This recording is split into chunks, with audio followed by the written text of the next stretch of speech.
Good morning, everybody. What good evening.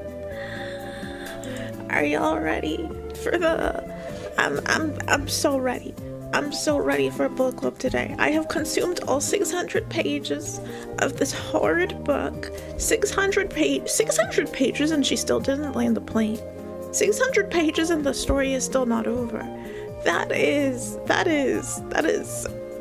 a feat, a linguistic feat, I think. It's low-key insane. 600 pages? I feel, and like half of them didn't need to be, you know? Half of this story could have been cut easily. Let me say good morning to y'all. Hi, Tyra. Good morning, Tyra. It's good to see you.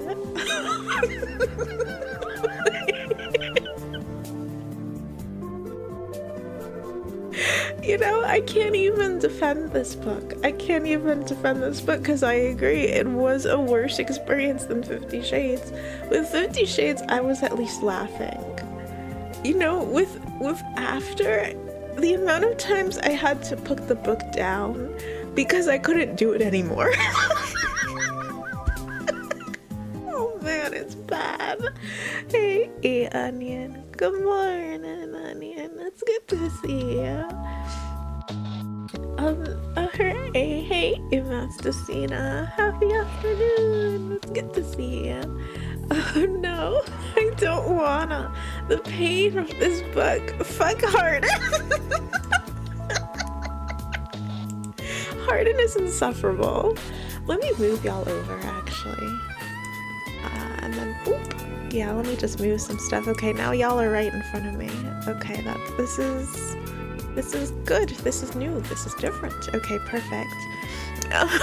Hey, Zen. Good morning, Zen. It's good to see you. Fuck them both. I got 75%. You know what? 75% is about all that you need. It gets a little... I don't want to use the term wild. I feel like wild is giving the book way more grace than it deserves, but it stuff happens toward the end. Don't worry. I'll tell you about the end when I do the summary. They deserve each other. Oh, I agree. They deserve each other. Poor Noah. Oh my god, Noah. I have feelings about Noah. And the feelings are not necessarily positive. Noah deserves what he got. What the hell was wrong with him? Why did he keep going back? You know, the fact that he kept going back was painful. It was quite painful. You see, I'm the only person I'm placing blame on is Harden. Harden is objectively awful. Everybody else, I don't agree, but I understand where they're coming from. Oh, Harden and her mom. Does Tessa's mom have a name? Is she just Tessa's mom?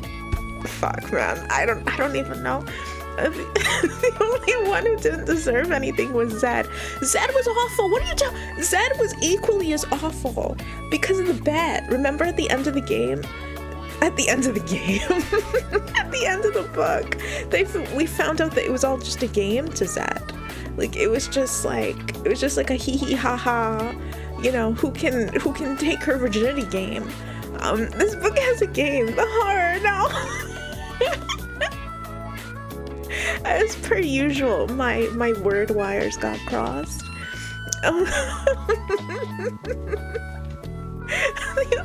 Zed was my good boy. He was too good for Tessa. He was in on the bet. Zed was in on the bet. He was not trying to date Tessa out of the goodness of his heart. He was trying to scheme and scam the same as Harden. I saw the movies with my ex. You can't force me to read this shit.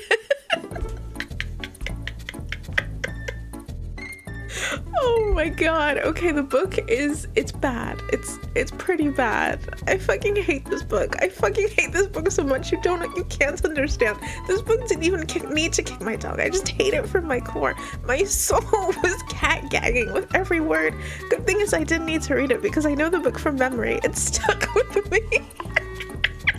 Oh my god. Oh Oh my god, it's bad. Oh my god, is it bad? The ending is the most fanfic ending I've seen in a while. Twist ending because she had no idea how to end the book. Tessa's mom is not a real character. She is a plot device.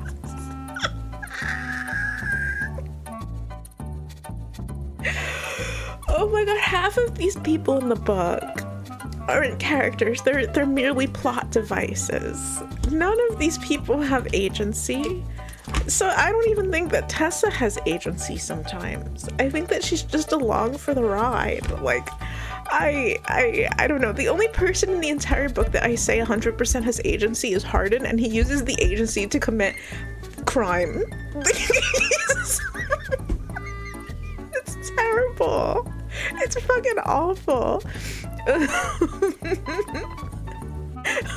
Every time someone says the word after, I get activated. It's my sleeper agent word. It activates my most violent instincts. All of them are fucking awful. There is quite literally not a single fucking character that has redeemable qualities. There's gotta be somebody in here. Karen. No, I have a problem with Karen, actually. I don't like Karen. Hardin's stepmom, I'm actually not a fan of Karen. I think that I have opinions about everybody. Nobody is safe from judgment in this book. And you know what? I feel like that's rare. There's usually at least one character where I'm like, this character is in a horrible, terrible book, and I feel bad for them. But no, here, there is no one free of judgment in this book. It's a rare find, indeed. I refuse to acknowledge the ending, actually. I can't even word anymore. Actually, most of the characters are in superposition between plot device and actual character. No flip-flops between being a plot device and a character.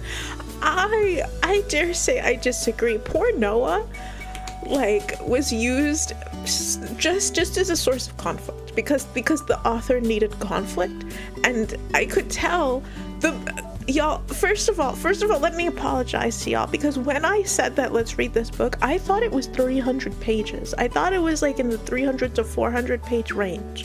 I didn't know it was 600 fucking pages. Usually, okay, because I already know that the book is bad, and so if I would have seen that it's 600 pages bad, I would have been like, oh no, the author can't land the plane. Oh no, it's real fucking bad. It's gonna be real fucking bad. Yeah, I can't. Because half of the book, who edited this? It wasn't edited, okay? This book wasn't edited. 300 of these pages needed to be cut. 300 of these motherfucking pages needed to be cut. Things needed to be tightened up here. I don't know why they let this go to print like this. This is a travesty. What? I don't know. What? Was it printed by Wattpad? Is that why? Because I know Wattpad has their own publishing thing now. Frickin' holy fuck. Can we read a good book next time? Like, where's Waldo? Oh man, don't worry. Y'all are picking the next book. Don't worry. No, oh no, Tessa is empty, devoid of her own choices. Tessa is going through something. I have empathy. Oh, fucking hell. And I've already knocked my microphone 5 seconds in. I have a lot of empathy for Tessa. I truly do. I'm not happy with any of the choices that she makes. She infuriates me, but I do have empathy for her. All right, no. How can you say this word? I thought that I banned this word. I could have swore I banned this word. What the fuck? A true next step was that book. Yeah, I actually have some interesting notes toward the beginning of the book regarding Hardin. The reason he's so fucking weirdly written is due to his nature as a fanfic character. It's written in a way that assumes you're projecting your version of Harry Styles onto him in place of actual character writing.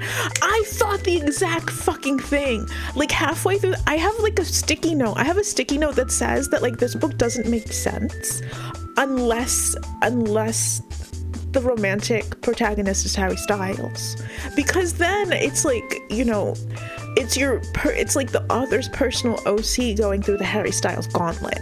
You know, the book becomes how much do you love Harry Styles? Because I love Harry Styles so much that I would let him belittle me.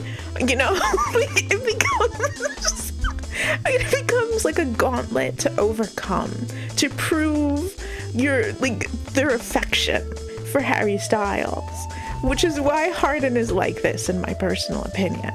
I think Hardin is like this because he was meant to be Harry Styles. He was never meant to be his own character. Karen is fucking great. You stop. What the fuck? Hold on. Take that back. Karen and Ken are the true main characters in my book. I don't like either of them. In fact, I despise Ken. Not for the same reasons that Hardin despises Ken. And I'm not a fan of Karen. I think that they should be ashamed of themselves relying on a young woman to mend their relationship with their son. Okay, it is not Tessa's job to use her hoo-ha to, you know, get Hardin to come around so that way they can all be a happy family. Okay, I am legitimately disgusted with both Ken and Karen. I can't. Don't even get me fucking started. I can't. Oh my god. Oh no, it was a nobody. Oh hey, Bob Man Scott. Good morning. It's so nice to meet you. You look kind of like Hinata. Like Hinata from Naruto are we talking about? Oh god, I kind of forgot what Hinata looked like, not gonna lie. But good morning, it's so nice to meet you. I apologize in advance. It takes me forever to catch up with chat, so I'll I apologize hilariously, even though we are having book club today. I'm gonna be summarizing the book in 5 minutes. I read quite slowly. No, it was a nobody. She had nothing to say about Noah. Edited? Yeah, I know. Editing here, editing. In this book, editing with this book, that shit was never gonna happen. Midway through, I wrote up my ideal romance book based on this. It would be Ken as the main character who struggles with his alcoholism and struggles to reconnect with his son, who he ostracized with his awful behavior in the past, learning to improve himself over time before meeting Karen and working through this with her. Okay, that sounds good. I want to see their romance. That sounds good. I would read the shit out of that. That sounds amazing. That sounds lovely. Legitimately, that sounds lovely. I did. It's so funny because I did something similar. I underlined toward the end of the book, there's a line on page 408 where Tessa has the thought, I think Hardin may be the only person who can actually give my mother a run for her money. And I wrote on the side that's like, I wish the book was about that. I wish the entire conflict of the book was Tessa and her relationship with her mom and her trying to detach herself from her mother and slowly like having the realization of like Hardin has a lot of, would it be romance? I don't think it would be romance after that. I think it would just be like self-discovery. Maybe I don't know. She has so many other potential suitors, maybe throwing one of them in the ring as somebody who she can have actual romance with. I don't fucking know. No, Taffy, this book had editing. I think this book had editing. I don't think it had serious editing. I don't think it had a proper fucking editor coming in here and cutting what needed to be fucking cut. I don't know. I can tell. From my eyes, it looks like someone edited for grammar and they didn't edit for content. I don't know if that's true. Obviously, I don't know if that's true, but that's the way that it reads to me. Yeah. This book follows the worst character, much like Bella from Twilight. Tessa is a fucking freak. I feel so bad for Tessa. I legitimately do. Of being 100% honest, Hardin is what most bad boys, popular boys in my high school thought was cool. Ooh. Oh god. Oh, that is unfortunate. Oh god, that is unfortunate. Oh, I think she seems mad at books. I am incredibly mad at books. By god, I am incredibly... Well, this book specifically, it is a bad book. When I say that this book is a bad book, it is a horrible book. Oh, I have no empathy for Tessa. She is fucking psychotic. I feel like Tessa was never given a chance. Like, just like in life in general. Like, I feel, I don't know. I have feelings. Empathy for Tessa. Yes, Tessa is evil. I don't think Tessa is evil. I think she's incredibly misguided and has a poor sense of judgment. Same as Hardin. If you read... Oh, hey, Seichi. Good morning. It's good to see you. Book club day. If you read after, you would be mad too. I would agree with Tyro. Tessa's an absolutely psychotic character. I really don't think so. Oh, I don't really read books. I mostly listen to audiobooks. Hey, that counts. Audiobooks count as reading. Audiobooks count as reading. If anybody says differently, I'm willing to throw hands about it. Audiobooks fucking count. This means that you are well read. Do not let anybody tell you differently. Oh, what is there even to hate about Karen? She's not even a real character.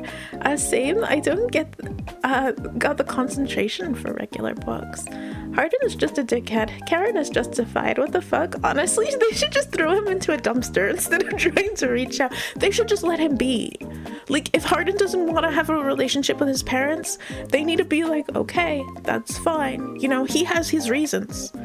He has his reasons. It doesn't really seem like, from the way that Hardin is acting, it doesn't seem like Ken ever said, hey, I'm sorry.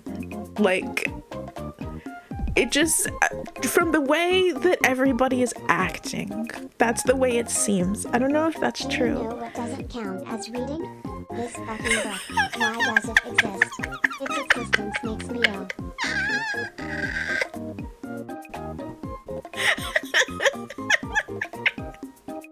Yeah, no, the book is indeed terrible.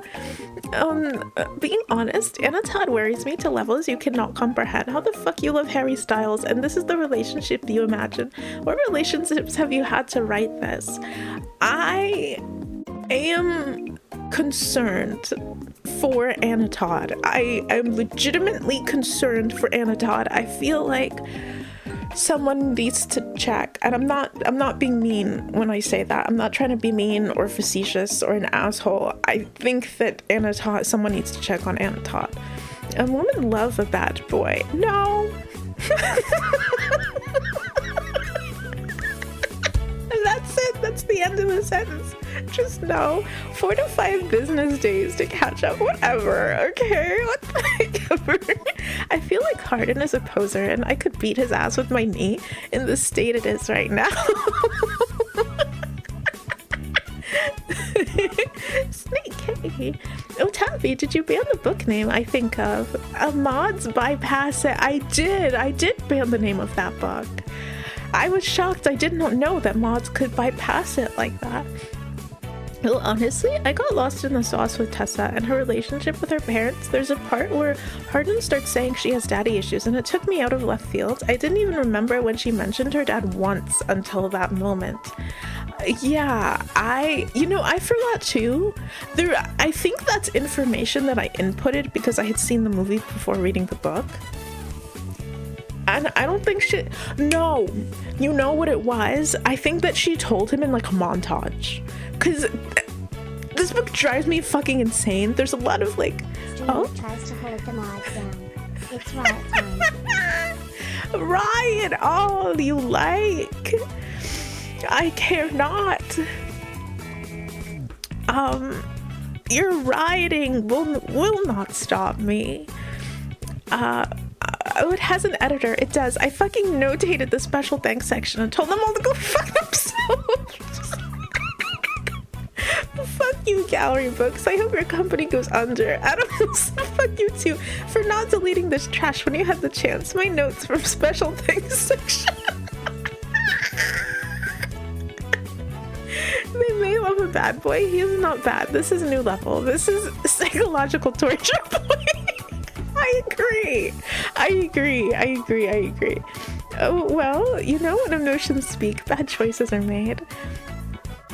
Oh my gosh. Oh. I usually stand a Gaslight Girl Boss Queen, but man, I'm not standing myself Gaslight Girl Boss Tessa. Poor Tessa. Oh jeez, with Tessa. I'm gonna, there we go, at least go to the next slide. I'll do the summary in like 5 seconds. Oh, I heard someone was named Zed. I think you mean Zed Master of the Shadows from the popular MOBA game, League of Legends.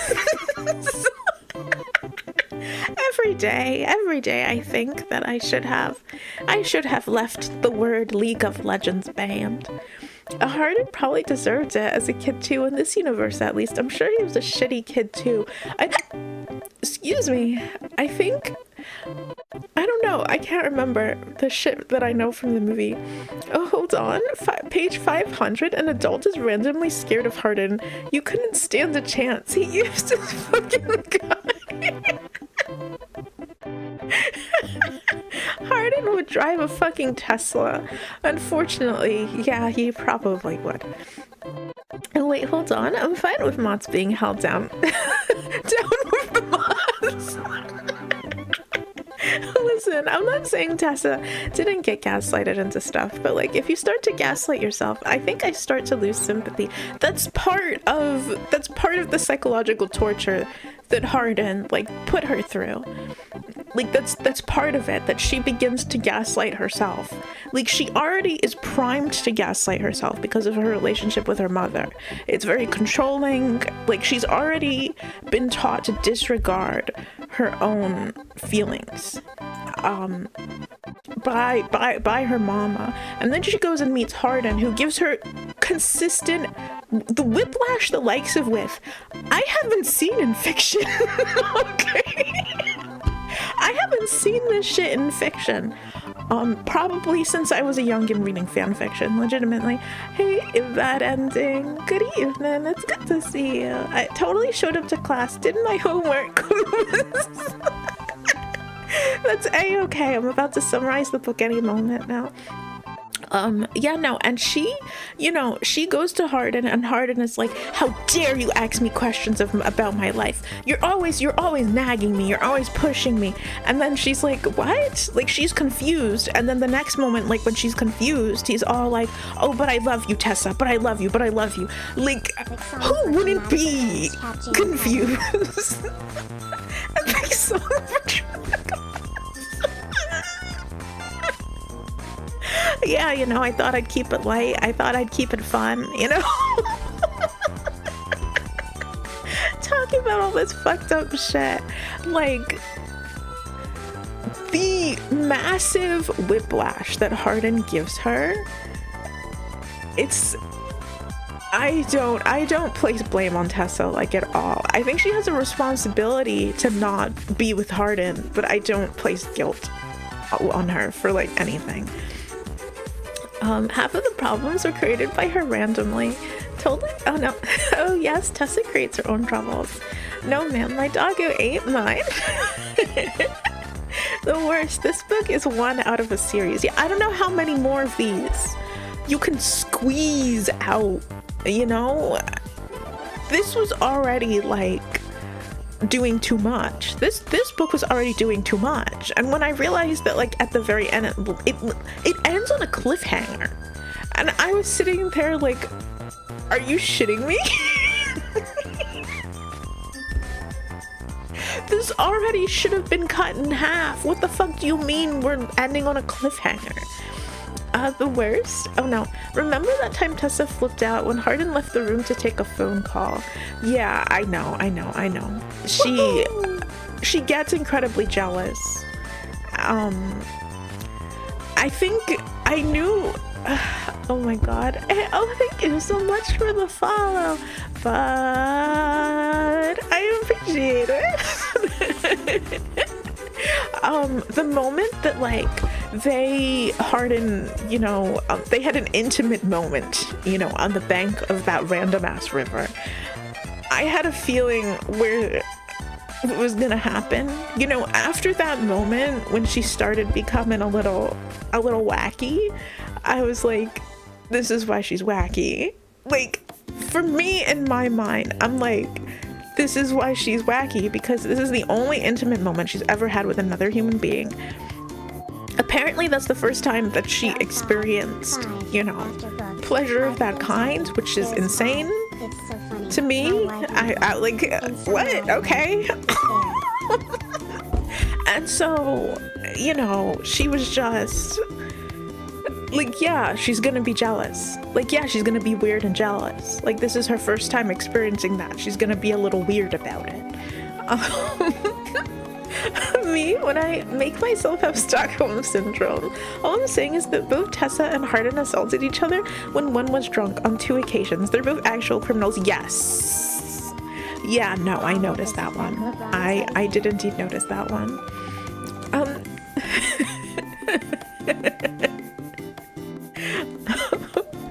But how will this affect LeBron's legacy? Oh my god, you're certainly asking the questions here. You're certainly asking the questions here. I don't know. This could have far-reaching effects for all I know. Oh, this book certainly does have effects. I'll tell you that. I'm not sure where the story even fucking goes from here, to be honest. I could not handle reading a sequel. She legitimately had a psychotic break. You know, a little. Yeah, she kind of did. It's so funny. My wife read them and summarized them to spare.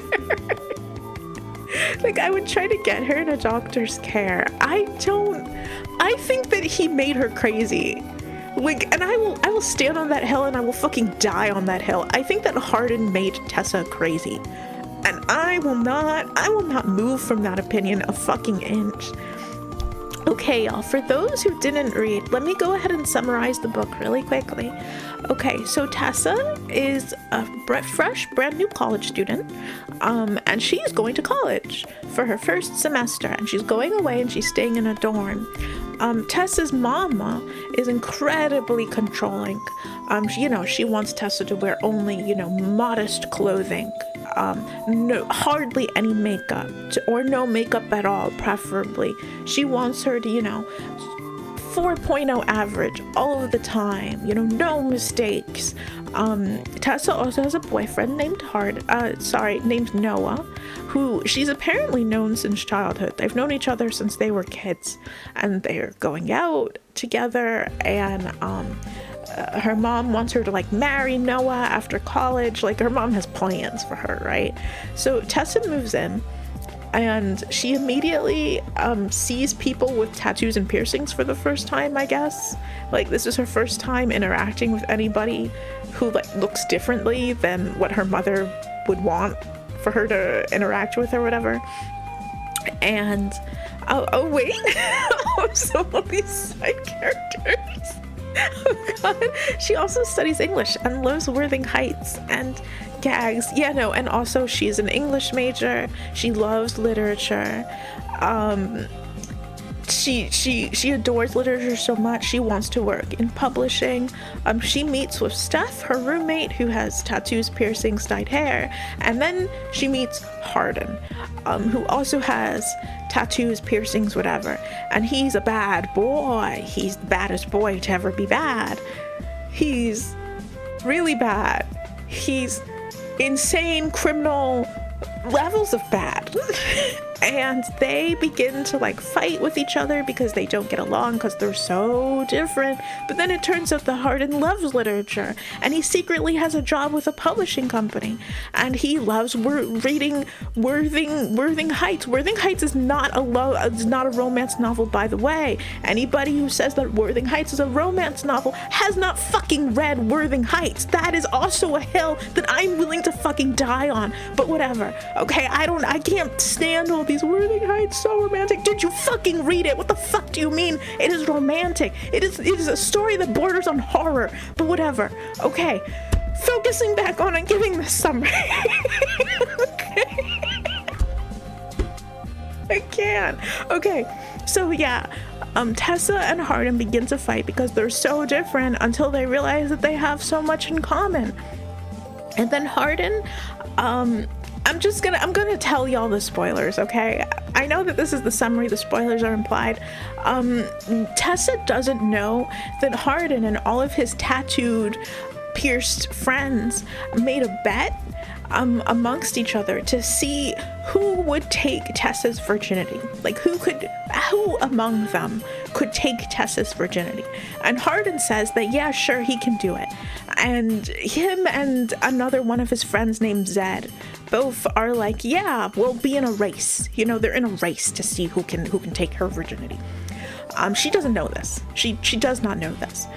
And so Tessa, you know, starts going out with Hardin because Hardin's laying it on pretty thick, but also he's not laying it on pretty thick. He's playing really hot and cold with her. You know, they get together, they fight, they break up, they fight, they break up. Tessa is really jealous because, you know. Classic Zed. Master of Shadows always up to schemes. Indeed, always up to schemes. You know, eventually they finally actually get together, and it seems like they stay together for like a good chunk of time. And, you know, Tessa goes on like a date with Zed at one point, but it's like a footnote in my opinion. You know, Hardin also has a troubled relationship with his family because of past traumas that he has with his father, and he routinely takes out his anger and frustration toward his dad on his new stepmom named Karen. He smashes all of the plates in her kitchen that she likes because she's daring to marry his dad. Just horrible shit. Meanwhile, while all of this is happening, by the way, Tessa has a boyfriend. Tessa's boyfriend is Noah. Noah is a clean-cut young man who is still in high school. He's not in college yet. Toppers, Ronan. Good morning, Ronan. It's good to see you. Noah is a clean-cut young man who is still in high school, and so they're separated by a single year. What is it called? And she cheats on him for a little while. Tessa just straight up cheats on Noah for a little while. And then halfway through the book, they break up. Not because Tessa was going to tell him, you know, like, oh, I need to break up with you because I'm in college now and I want to see other people. They break up because Hardin forces the issue and all but tells Noah himself. And so Noah runs away screaming, crying because he it was bad. Anyway, the story ends with Tessa and Hardin moving in together because why wouldn't they move in together? They've only known each other for 5 months. That seems reasonable, correct, everybody? And so they move in with each other, only for Tessa to find out. We forgot the part where Tessa leaves Noah on purpose and steals his car, and then cheats on him all by himself. That part too. She does steal Noah's car, stays out all night, and then goes, you know, smooch, hang out, do adult things with Hardin. Doesn't tell him. She stranded Noah, by the way, in her college dorm room by taking his car. He couldn't leave. He had nowhere else to go. He didn't know where she was. I think that she turned her phone off. Nightmare levels, you know, nightmare levels of cheating, you know, like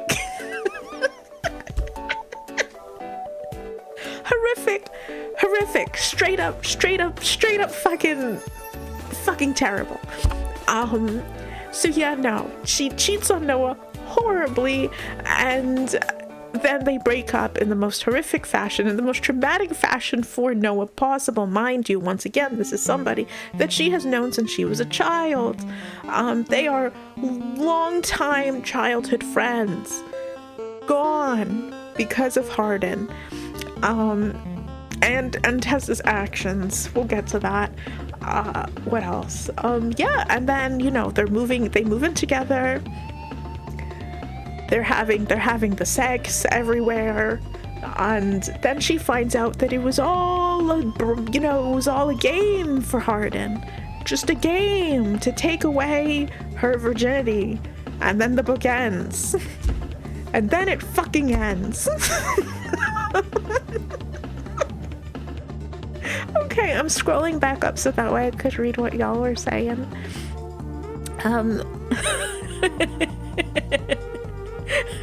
Yes, 5 books after 5. No, 5 more books. I refuse to read anymore. I refuse to read anymore. I refuse to read any more of these trash ass books.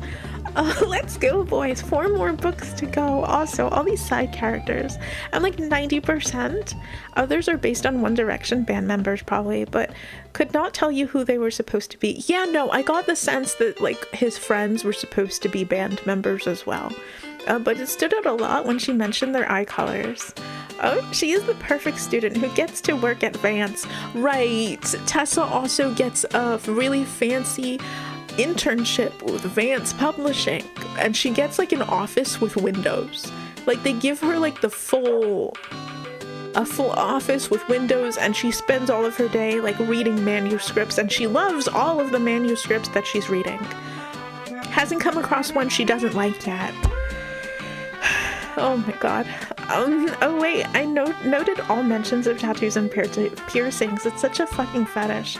Also, all the time she brings up some fucking book, which just showcases the author's basic bitch taste. Yeah. I know that it's almost the standard in these sorts of books, where like the author will bring up like a book that's in the public domain or something like that. It's usually Jane Austen, it's usually, one of those romance books that everybody thinks is romantic or something. Just Wuthering Heights is insane. She didn't read that. I'm willing to stand here and say in front of y'all and the heavens above that I don't think Anna Todd has ever read Wuthering Heights. And if she did, I am worried for her once again. I'm tired, boss. Look at how smart I am. I prefer to train Muay Thai the rest of the year 2025 without hand wraps against Jack sparring before I will read after we fell. The professor also had the worst fucking questions for the class. It was always like, what do you think about this book? College level questions, surely. Yeah, no, it was never anything of substance. For a literature class, are you kidding me? It was literally, oh my god, just don't write about class. She could have googled like college literature questions or something. True. Oh, I can't stay mad at you, Zed. What a lovable scamp. He only has slight anger issues.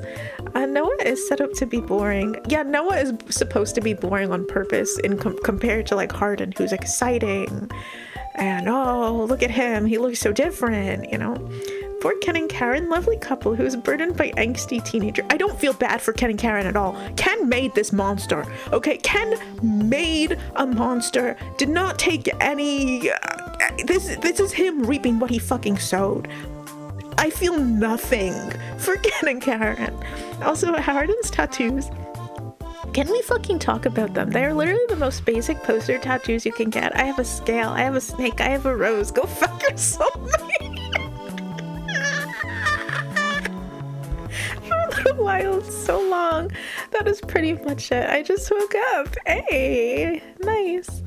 Oh yes, I told you she is fucked up. She's literally fucked up. Tessa is insane. After inviting him up for a weekend, she leaves him in a dorm by himself. He doesn't know anyone there and doesn't go there. It's not even a unisex dorm. He can't sleep there. Yeah, no, it is not the greatest. For the whole weekend, by the way. City boys, he could have walked. So you say, Taffers, that we need to read book 2 to learn more. God, no. Oh, Jesus Christ, this is a red flag book or what? It's littered with red flags, okay? It can practically, it's littered in red flags. If I was Noah, being honest, I would went to train a martial art, get better myself, finish my studies and whatnot, beat the shit out of Hardin and disappear. You see, I think that Noah should just go live his life away from all of these crazy ass people. You know, I don't like Noah. I have problems with Noah. I think I don't like the way that he ran to Tessa's mother for things. I think that that's weird and creepy and controlling. I did not like that he would just go and tell Tessa's mother things. It's like, no, tell your own mama. You've got a mama. Go tell your own mama. Why are you going to her mama? I don't like that. I don't like that at all. You forgot to mention that the author has a fucking agenda where they're trying to slander cardigans. Cardigans are nice clothing. They look great and are comfortable. Cardigans are so fucking great. And this topless hag has no fashion sense, and I know it.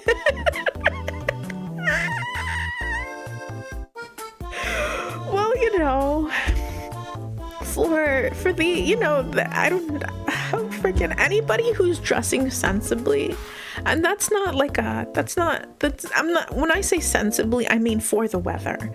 I don't mean modestly. I mean sensibly for the fall weather, in which presumably the season is moving into, since it is the beginning of a college semester. The weather is getting colder. Cardigans make sense, but Hardin and all of his friends are running out there with, like, you know, skin tight clothing. It's getting colder. I feel cardigans just make sense. I didn't remember the cardigans, not gonna lie. So you say we should read Wuthering Heights. Oh god, no. Oh, she's from Fort Hood. I know she has no fashion sense.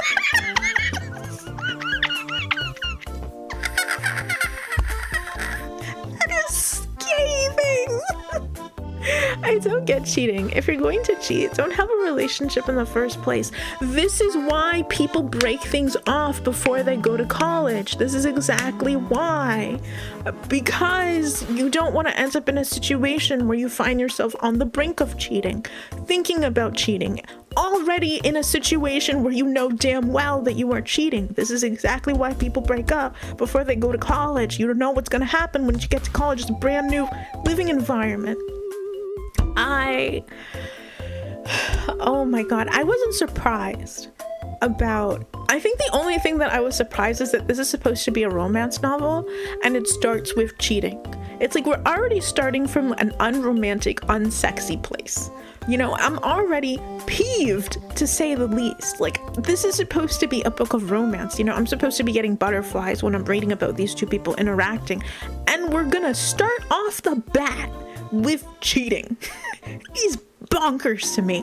Like, there needs to be, if you're, in my opinion, if a romance book is gonna start off the bat with cheating, I'm gonna need a damn good reason for these two people to be cheating. I'm gonna need fantasy level, you know, like, oh, one of the protagonists is trapped in a loveless relationship with a king, and you know, they can't get divorced because they're married to the king, and they're trapped in this, and then oh, her bodyguard, you know. So I'm gonna need something fucking good for me to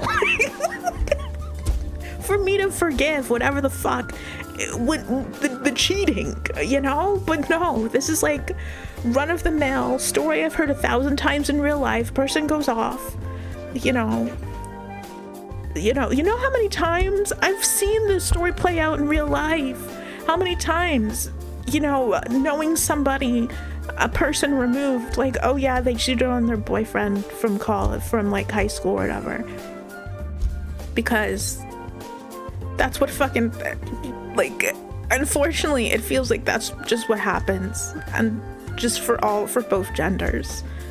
Like, regardless of gender, they go off to college and then immediately they meet somebody interesting, and then, like, this is why you break up, is all I'm saying. Personal opinion. Hey, Bunger. Good afternoon, Bunger. It's good to see you. Exactly. The mom was actually pretty reasonable up until the author realized she didn't have a plot after Noah left and needed a new antagonist, aside from the many love interests. I don't think the mom was ever reasonable. I think that the mom was the mom read as insidious to me from the start. because of the way that she walked into the dorm room and saw the people with tattoos and then went to Tessa and was like, I don't know if you should be around them. You know, I don't know about this. I think that you should switch dorms. Like telling her daughter to switch dorms because her roommate has tattoos. Are you fucking kidding me? Are you shitting me? What the fuck? After, it's a book that you can read and take notes about things to be on the lookout for in your relationship. Oh no, it literally goes down the checklist. After literally goes down the checklist of things that, like, if this is happening in your relationship, you need to run. Like, if this is happening in a relationship, you're in a really bad relationship and you need to start trying to get out of it. The only thing he has in that void in a cell phone to reach out to Tessa and call a line to her mom. Oh, see, the problem was that Noah did not have a mother. He exists in a void where he's not interacting with our brave heroine. Kind of, yeah. This exists for every character not on screen. Hardin also exists in a void with only a few rooms that actually exist. His fraternity does not exist. He didn't do shit with his fraternity. Besides, like, have those parties and, like, drink at the parties. And we're going to be consuming bleach after this. Also, I noted multiple times this was written by someone who has never been to a college or a party in her life. Do we know this? Do we know this 100% for a fact? Because I was doing the math. Like, Anna Todd was like a full adult when she wrote this. Because I went to go double check. I was like, when this is a fan fiction, during what phase of the author's life was this written? And then I saw that it was written when she was full-fledged adult, you know? And I was like, huh? Do we know that she never went to college, like, as 100% a fact? Oh, that is how hormones work, Taffy. I don't think so. I don't, maybe I'm so ace that I physically can't comprehend. But, like, I feel like people still have, I don't know, control, restraint, something. I don't think Bleach has that much in romance to wash away. Young grown-up suddenly gets freedom. Yeah, I know. You suddenly get freedom, and then, you know, you do things, which I think is normal. You get freedom and then you start experimenting, which I think is normal. I think that's healthy. I think that's amazing. Date as many people as you want, have as many drinks as you want, wear as much scanty clothing as you want. I think that that's healthy. But cheating is not good. There's a moment near the end where they bring up the second blow game. It's like, hello, have you heard of any real drinking games? King's Cup, beer pong, no one does these nonsense games. Who the fuck would play Truth or Dare at a party except for 12-year-olds? Yeah, no, I've never seen that in my life. I didn't know half of these games existed. The fact that nobody played beer pong, I think, did anybody in the book play beer pong in any of these parties? The part of the mom remarking on the tattoos is just the author's fetish surfacing. Oh my god. Agreed. Supposedly, I have a good feeling. I have to feel good reading this. And we start with cheating. We are starting in a bad place. And then we cheat, and that your boyfriend that you have known your whole life and loves you with literally the worst person in existence. I don't think you could choose a worse person to fall in love with than a psychopath that loves psychological torture. I can't literally comprehend Tessa's mind. I think the thing that makes me sad with Tessa is that for some reason, and I'm not even saying that Noah was a good match for her. Obviously, Noah was not a good match for her. If she was willing to stray her eyes and look elsewhere and then go act upon it, it was clearly not a good match. But I think it's really sad that Tessa thinks that exciting is better. That, like, a quote-unquote romance that's exciting and has twists and turns and, oh, maybe he, you know, oh, he's, like, so different, blah, blah, blah, blah. That's sad, you know, because, like, yeah, Noah definitely wasn't it, you know, he wasn't the one or whatever, but the steadiness, the safety, the being able to talk about her life with other people and not constantly wondering about, like, you know, does he think I'm his girlfriend? You know, can I talk about this? Is he gonna be angry at me about this later? You know? No, you see how these people think or anything to do with relationships equals romance. This cheating is also romance. Ugh.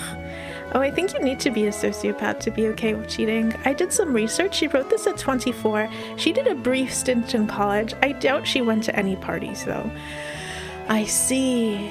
Oh, you make me cry with this sentence, and it's worse because it's so true. I don't know, hormones are strong. Humans do weird things when drugged by hormones, but I agree. Cheating, no. Such as growing massive muscles with human growth hormone. No. Actually, correction, she enrolled but changed her mind after a campus visit. Okay, so then she never went. I see. Noah is just too milquetoast, too nice. Tessa deserves Hardin. I don't think anybody deserves Hardin, and I certainly don't think that Tessa deserves Hardin. I think that once again, I think that she found herself trapped. This is good. This is the first slide. Let's talk about Tessa and Hardin's relationship. Yikes, guys, am I right?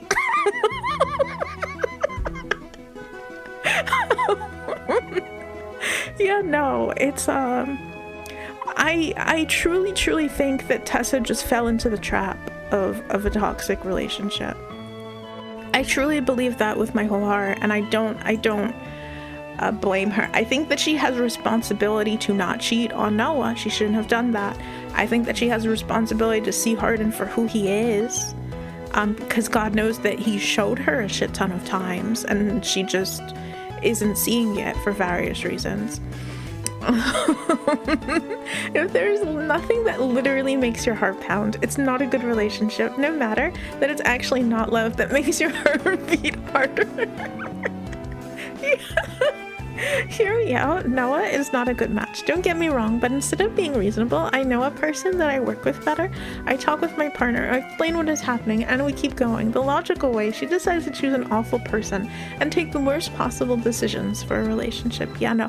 There's one thing that I was really pissed about Tessa with, is that she kept having the thought of like, I don't want to not be in a relationship, so I'm just going to cling to whoever is easiest at the moment. Like,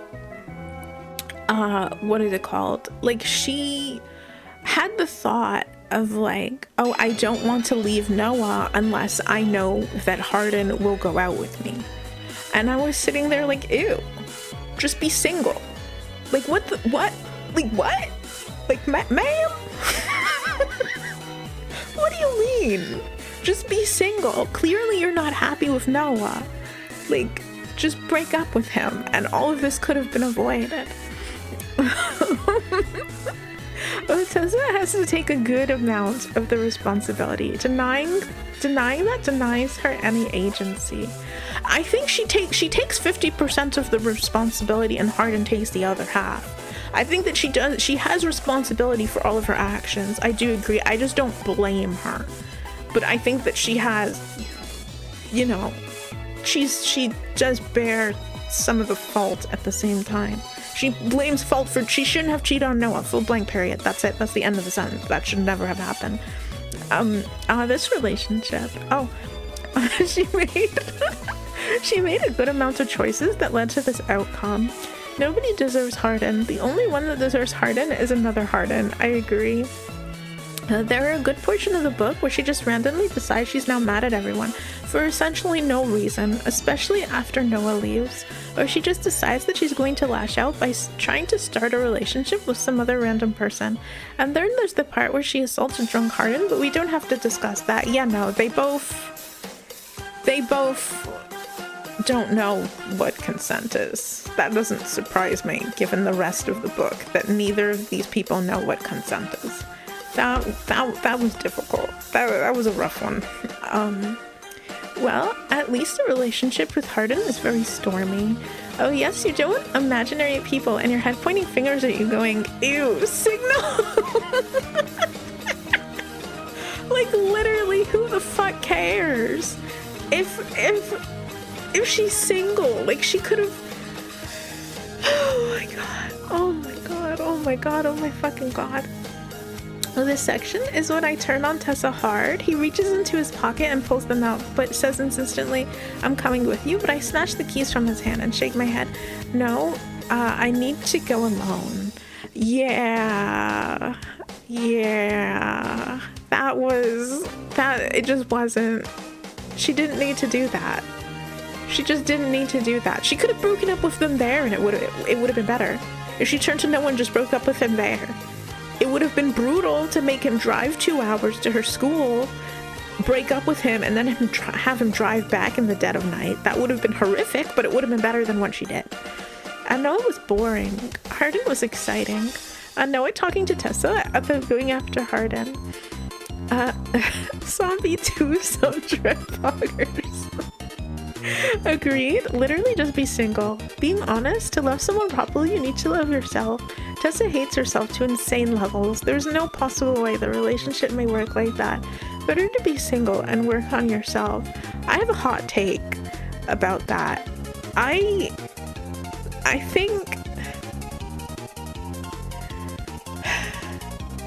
think that loving yourself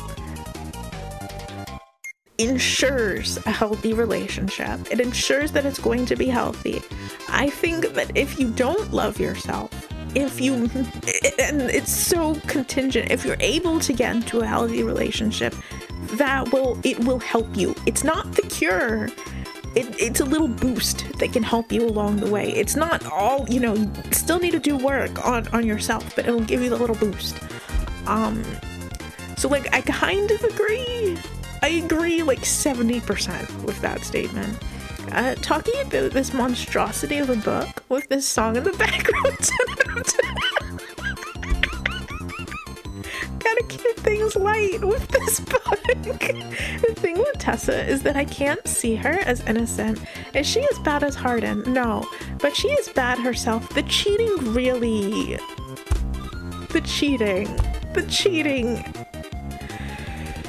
The thing is that I don't place the cheating as high on the totem pole as Hardin's blatant, as Hardin being a horrible human being. The cheating is like at a 5 and Hardin being Hardin is like at a 12. You know what I mean? The worst part is that he offers to come with and literally has no reason to say no unless she is premeditating cheating on him. Oh yeah, no, Hardin should have known from that point. No one should have known that she was on her way to go cheat, because she should have just brought him. I don't understand. Oh my gosh. Okay, what is the next question? Okay, what do you think about Tessa and why? We've kind of talked a little bit. We've talked plenty about this at this point, but if y'all want to talk more about Tessa, absolutely. I am going to go to the next question though. What do you think about Tessa's mother? What do you think about the relationship? We kind of already talked about this one too. The smile I receive heals some of the pain I feel from breaking Noah's heart. Absolutely psychotic thing to say. They're both so fucking evil. Noted from page 275. Let me open this up. Also, what? I can't make much sense of Tessa's mother. Tessa's mother doesn't have much of a character. You said it seems multiple characters. One role, yeah. Tessa's mom. The fact that we only find out something about Tessa's mom at the end. Yeah. That like, oh no, Tessa goes into it like a little bit. Toward the beginning where she's like, mom is the only thing I have, or something like that. I can't remember the specifics. More of a literary device than a character. Yep, very empty. Like, she goes into cartoon villain rant at the end. She goes full tilt evil villain at the end. I would have loved if this book was instead about Tessa's relationship with her mom and trying to get away from it, and like realizing that like, oh, she can be her own person and she can like her own things. I would have loved to literally see Tessa transform from like somebody who's like, super insecure, super scared, doesn't want to, modify her own body to her liking, is afraid to wear clothes that she actually likes, into somebody who is also covered in tattoos and piercings and has dyed hair and is willing to stand up to her mother. Although, you know, looking back and like with y'all's input, I can see that like the tattoo thing is just a fetish. It's not anything. It's legitimately, it's just a fetish and nothing else. Tessa's mother is a crazy conservative mother. She feels like it's created as a plot to be an antagonist, is the typical overprotected mother of this type of I have to find myself stories. Yeah. Which is fine. You know, the fact that that's a trope is a-okay. It's just, it's not well executed here. Also, we never get confirmation if she pulls the college fund, but that's more thought that I should expect from this talentless hack. Yeah, we never find out. And then we never find out about that, and then it leaves on a cliffhanger of like, where is Tessa gonna live if her mom isn't giving her money to cover the rest of college and she can't stay with Hardin? Like, where is she gonna stay? Expecting complex characters is a bit too much, since boring and mundane ideas won't rake in the money. Oh, hey Moon. Good evening, Moon. It's good to see you. Essentially, in the structure of the story, at least her mom becomes the new Noah. Kind of. She turns from a background element to serve as a foil for the fetishistic enjoyment of the tattoo/attitude at first, and eventually becomes an antagonist actual element. Yeah, that's kind of true. Oh, which is sad, because there's so much to be had here with her and her mom. There could have been real conflict. There could have been real external conflict that wasn't just Hardin is a terrible person and that's the conflict. I can't agree more with Tyro that Tessa's mom, it's nothing more than a plot device. That's it. The real answer for her point in the story is for the end, where we get to have Tessa defeat her mother with words. Also, did you catch anything about Tessa's dad? Like, I think in the entire book I remember 2 sentences about Tessa's dad.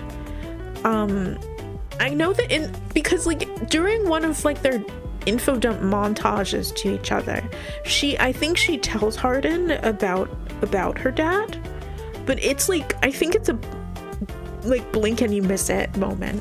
There's a lot of those like blink and you miss it moments of like, when did they tell each other this, and then I don't know, like important information is given in the weirdest ways in this book. Like, you never see them have a conversation that isn't a fight, if that makes any sense. Like, you never see Hardin and Tessa have a conversation that isn't a fight to just fuel more conflict so that way the book can be 600 pages. Like, they're never just having an intimate moment. It's always and now they're fighting about shit that doesn't make any sense. Oh. Oh, she never thinks about him. My eyes must have glazed over. Tessa legitimately never thinks about her dad. She thought about him twice, and that was it. Oh yeah, found something funny and dropped it in memes. Okay. Let's see this. Oh my god.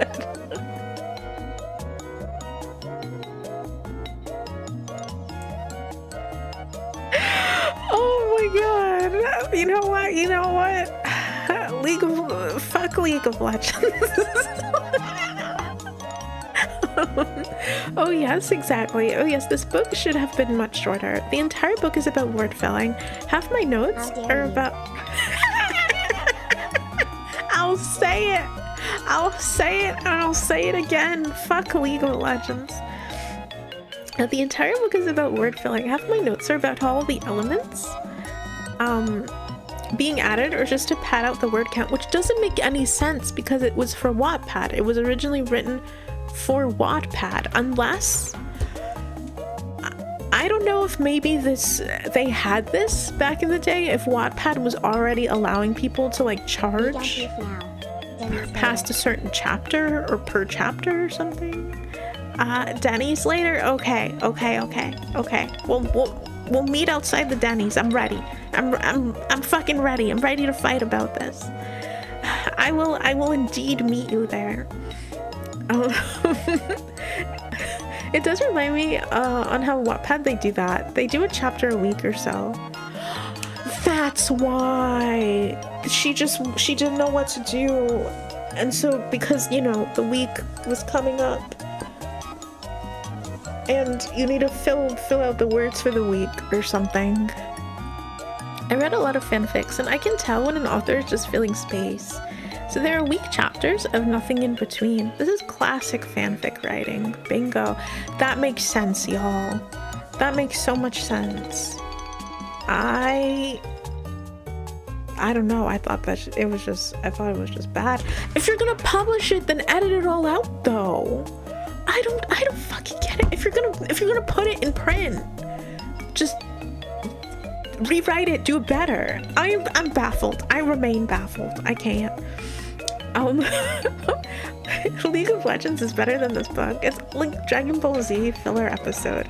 In the second book, Tessa abandons college because she understands that it's a scam, gets an office job, finds an actual good person, Thomas, abandons Hardin, goes to live with Thomas. They are very happy. Tessa gets a restraining order for Hardin because of what he did, and he goes to jail, and she goes to therapy. They get couples therapy, and they live happily. Oh man, you see, that sounds good. That sounds amazing. Or the beach episode in a long-running manga/anime. Denny's it is. I think part of it was the author not knowing how to end the story.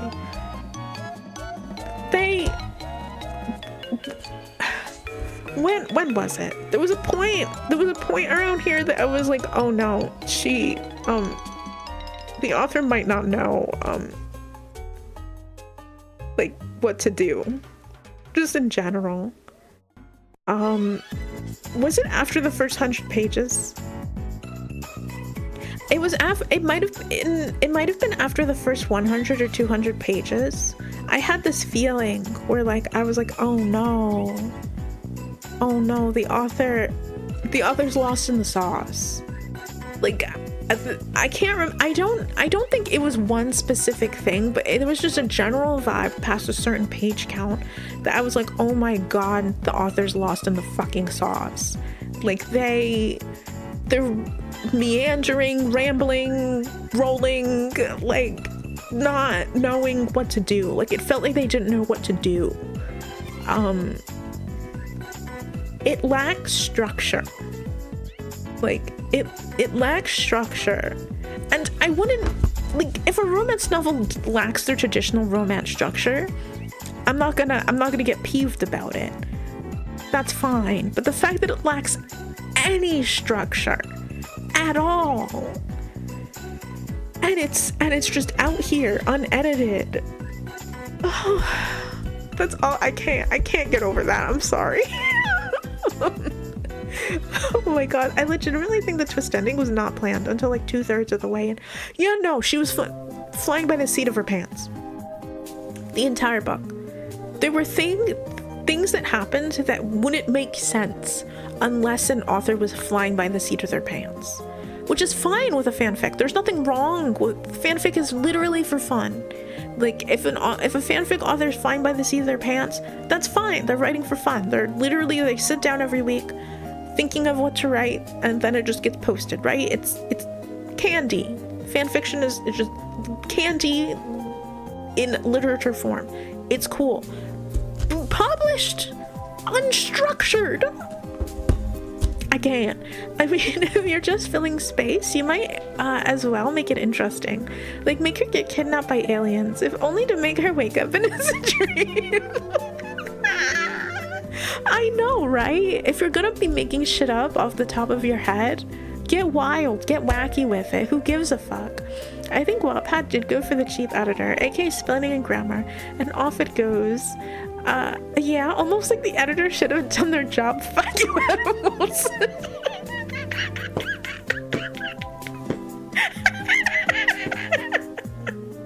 No developments, editor. Past the second time when Noah forgave her, it just kind of felt like we were an airplane in a holding pattern. Oh yeah. Yeah, no. Yeah, that's so fucking true. I can't believe that when Noah forgave her, I was like, oh, we're lost. Because there's no reason. Like I know that in real life people forgive each other, and like someone cheats again and they forgive each other and they go back and forth, and that's just life, right? That's just a thing that happens in life. But this is a book. It is not life. It is a simulacrum of life. Noah did not need to forgive her.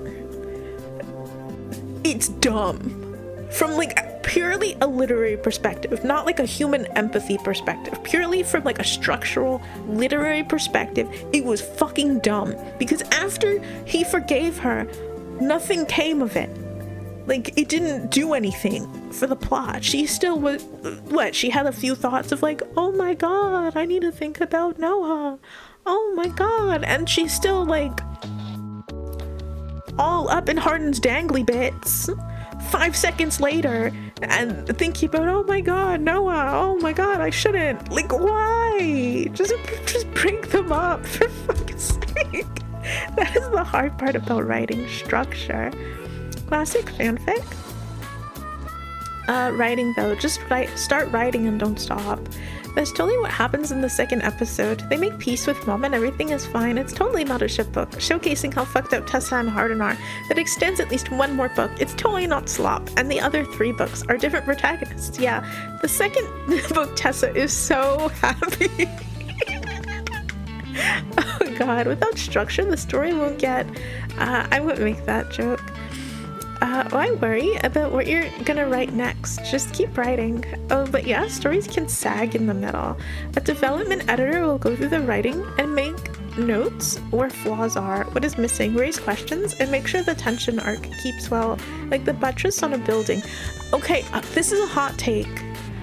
The middle of a book lets you know how good a writer is.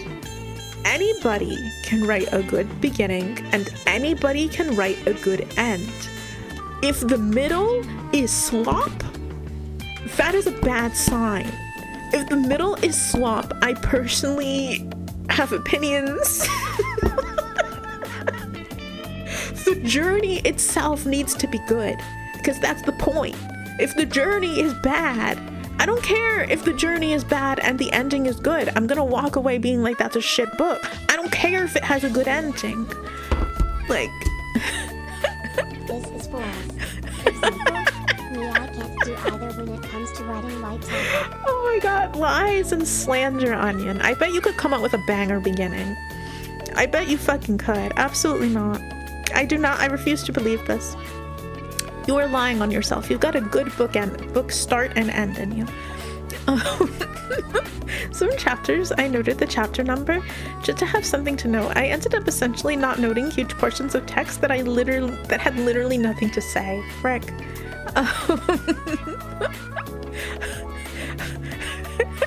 Oh god, My Immortal's better than After. Changed my mind. My Immortal's leagues better, at least enjoyment-wise. I love My Immortal, it makes you laugh. In my notes, I kept repeating how bored I was reading this past a point. After page 400, I was dying of boredom. God, the ending really did.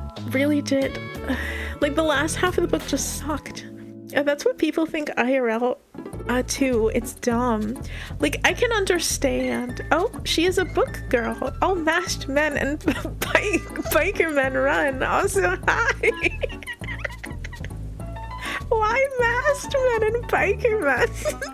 Hey, Albatross. Good morning. It's so nice to meet you. We are indeed in the middle of book club. I do love me some books. I'm not, like, I can understand, like, in real life, like, having the thought, this is dumb. You know, I think everybody, there's only so much patience in the world, you know what I mean? And, like, if you see a friend being like, oh, they cheated on me, oh, we're back together, oh, they cheated on me, oh, they're back together, you know, it's an understandable thought to have, but in a book, in a fucking book, oh, I'm not forgiving that shit. No, my brother, you cannot forgive this. I agree that you can forgive someone cheating on you. You can talk it, it's fine. But twice, with all that she did to you, really? Yeah, no, twice. Oh my god, twice. So I did Central F on tattoo. 55 hits. Fetish. Oh my fucking god. 55 times. I didn't clock that it was a fetish. Like, at all. I was just like, this is a device to, you know, juxtapose the two characters together. You know, I was like, oh, they're outwardly so different, you know. I did not clock that. It depends on the genre, personally. I think beginning can be important for fantasy specifically. Romance drama can be more about the middle, but it depends in my opinion. I stopped reading fantasy books in part because I found that the middles of fantasy books sagged on and on and on. And that sometimes fantasy books feel like, I don't know, like a joke that has a really long setup to a punchline.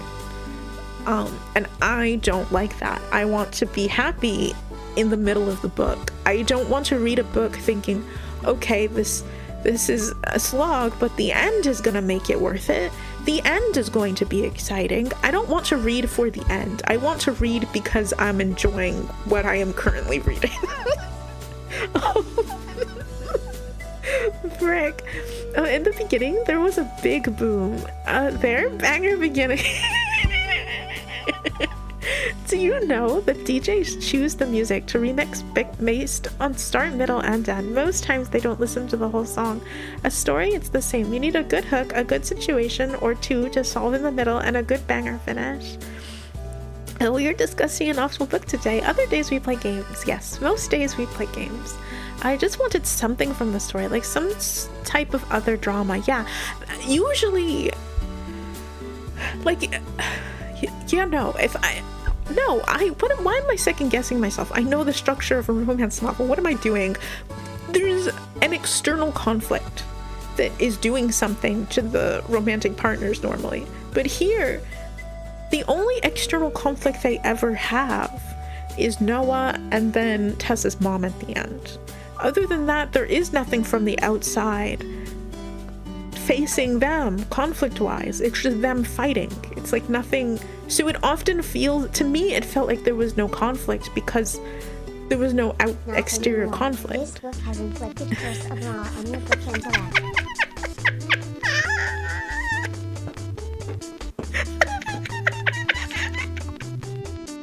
Anything but the curse of Ra.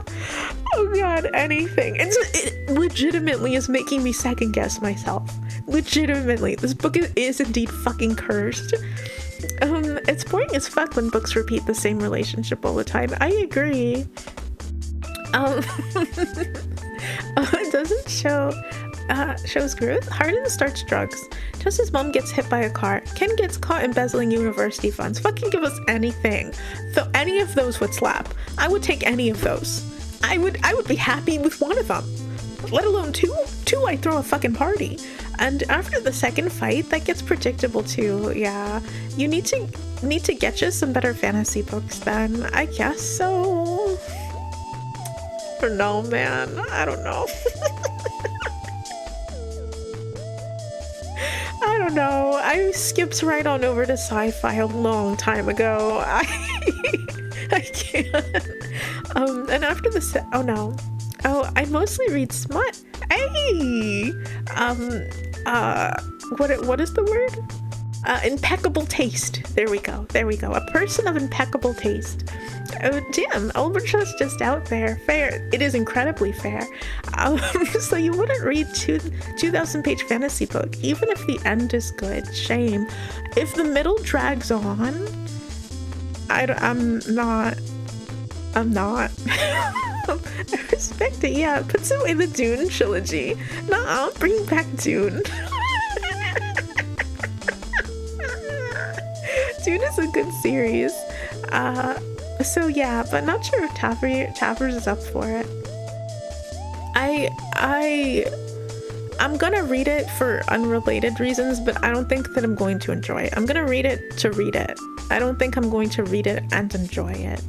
I read some bad fanfics to prep for this book, and it feels the exact same as Taffy after book.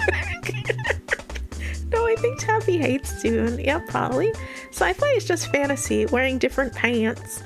I like the different pants. I enjoy the different pants. No more morning burritos for you. What do you mean? What do you mean no more morning burritos? Oh, this is awful. This is a fate worse than death. You're gonna take my morning burritos away from me? This is terrible. Hardin's mom gets hit by a truck. Finally got what she deserves. End of plot hook. Oh, we have some smut books waiting. Guys, a certain book about Shrek. Oh god. Yeah, no, we do have that. Oh, we talked about Noah and Tessa. Tessa's relationship with Steph. We haven't talked about that one yet. Oh. Oh, for fantasy books at least, I consider the ending the least important part. I don't care how it ends. I want a really good hook with a great setting and then a good middle. Oh god. There's nothing more disappointing than a book with a good middle and then it just falls flat at the end. Oh, here it is. I found the page. I started getting real bored. Oh, Steph, her roommate, y'all. What are y'all feeling about Tessa and her relationship with Steph? Tessa's relationship with Steph makes me sad. Steph more like stepped out of the book. Nothing. Oh, guys, there's an owl in here. Oh, is there an owl in here? Oh, she had no relationship with her. She kind of... Oh, gosh. Okay, there we go. I needed to sit up. She kind of did, and then she kind of didn't. And then Tessa was like really judgmental towards Steph. It turned out not to matter in the end because Steph was in on the bet. And Steph knew about Zed and Hardin's, betting or whatever. So in the end, Steph betrayed her. But for most of the book, Tessa was kind of weird and mean to Steph in her mind. She kept thinking like, oh, Steph wears all of these skimpy clothing. Oh my god. And freaking Tessa's thoughts about Molly. Jesus Christ. But yeah, no, she kept being like, oh, Steph is like so out there. Oh, she's, I don't know. I thought it was sad. Oh, I understand now why this talentless hack keeps inserting random drama. Now without Noah around to shake up the drama a bit, I'm getting pretty fucking bored.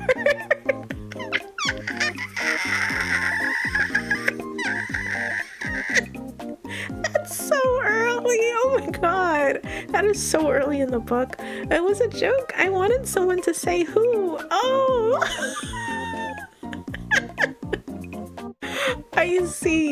I see, and I fell for it, Steph Jones, the roommate, she's just an edgy girl. She introduces Tessa to Hardin, and that's basically her whole existence. Yeah. Oh my god. Throughout the entire book, I was like, why isn't Steph... Well, the fact that they never hang out at all. Like, they never have a conversation. Do they ever have a conversation that isn't about Hardin, actually? Their conversation always eventually turns toward Hardin. I didn't realize that until this very moment. That's sad. They never bond or anything. But didn't Steph have a relationship? She did have a relationship with like Tristan or someone? I think he was named Tristan. I don't know. As far as I remember, Steph ends up with Tristan. Yeah, no, Tristan. And that's her whole thing. Steph was supposed to be a friend character, even had the ever-present tattoos and fetish bait, but Tessa just never connected, or the author assumed that it would be automatically assumed that Tessa made friends with Steph. Yeah, I got the sense that like they were just supposed to be instant friends, but none of the work was put in to make them friends. They never hung out, they never had conversations. We don't know much about Steph's life. We don't even know Steph's major in college, I don't think. We don't know anything other than she's dating Tristan. Oh yeah, right? Steph and Tristan. Toughers, what if instead we followed Steph and Tristan's relationship? And what is that about Molly? If we followed Steph and Tristan's relationship, I mean, it would certainly be a healthier book, I think. Because it seems like they have a mostly healthy relationship.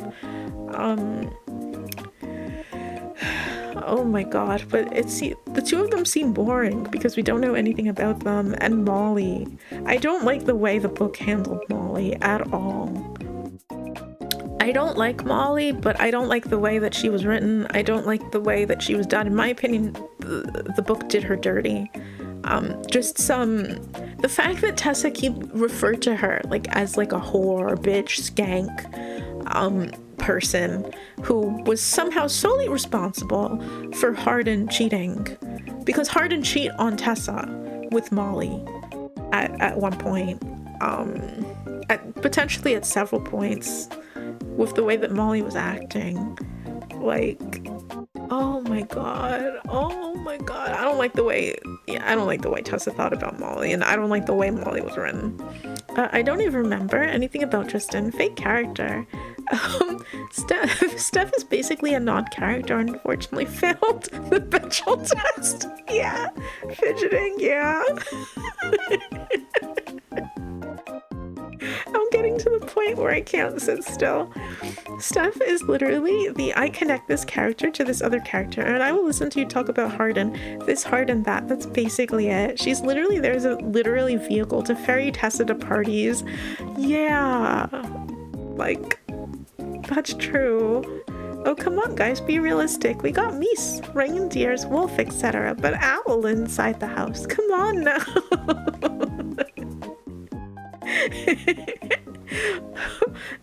No, that's too crazy. Her major was being Tessa's roommate. Oh god, poor Steph. Molly honestly got done a bit dirty, but she was a bit mean. But she was a fine person. Tessa just treated her so fucking mean. She did. Tessa was really fucking mean to her over this crusty, dusty ass man. Oh god, in a better book, Molly and Tessa become friends. In a better book, Tessa realizes that Molly was also lied to by Hardin, because no doubt Hardin lied to Molly a ton. Who knows what Molly thinks, honestly? Who knows what people have been telling her? She's mean. She is mean. There's no way, there's no 2 cents about it. Molly is a mean person, but oh god, I wish she had a reason for being mean. Better yet, I wish Tessa gave her a reason. I wish that Tessa pissed Molly off, and that Tessa did something objectively wrong, and then the two of them don't get along. I would like that way better than what actually happened. Tessa calling Molly as she looks at herself. Cheating on Noah with Hardin. I don't like anybody calling any woman a whore. Molly and Tessa in the second book are best friends with Steph. They solve her issues. She helps Tessa find her a job, and they abandon H. You know what? And I love that. I love that for the second book. I love that for Molly and Tessa and Steph. I love that for the 3 of them. But yeah, no, I don't like anybody calling any woman a whore. Even if their profession is a sex worker, I don't like anybody calling a woman a whore. I think that there's no reason for that. Unless, I'm not gonna kink shame, but whatever. There needs to be, unless the specific context is that, I'm not a fan of that. So the fact that Tessa just ran around, I don't know, being mean and evil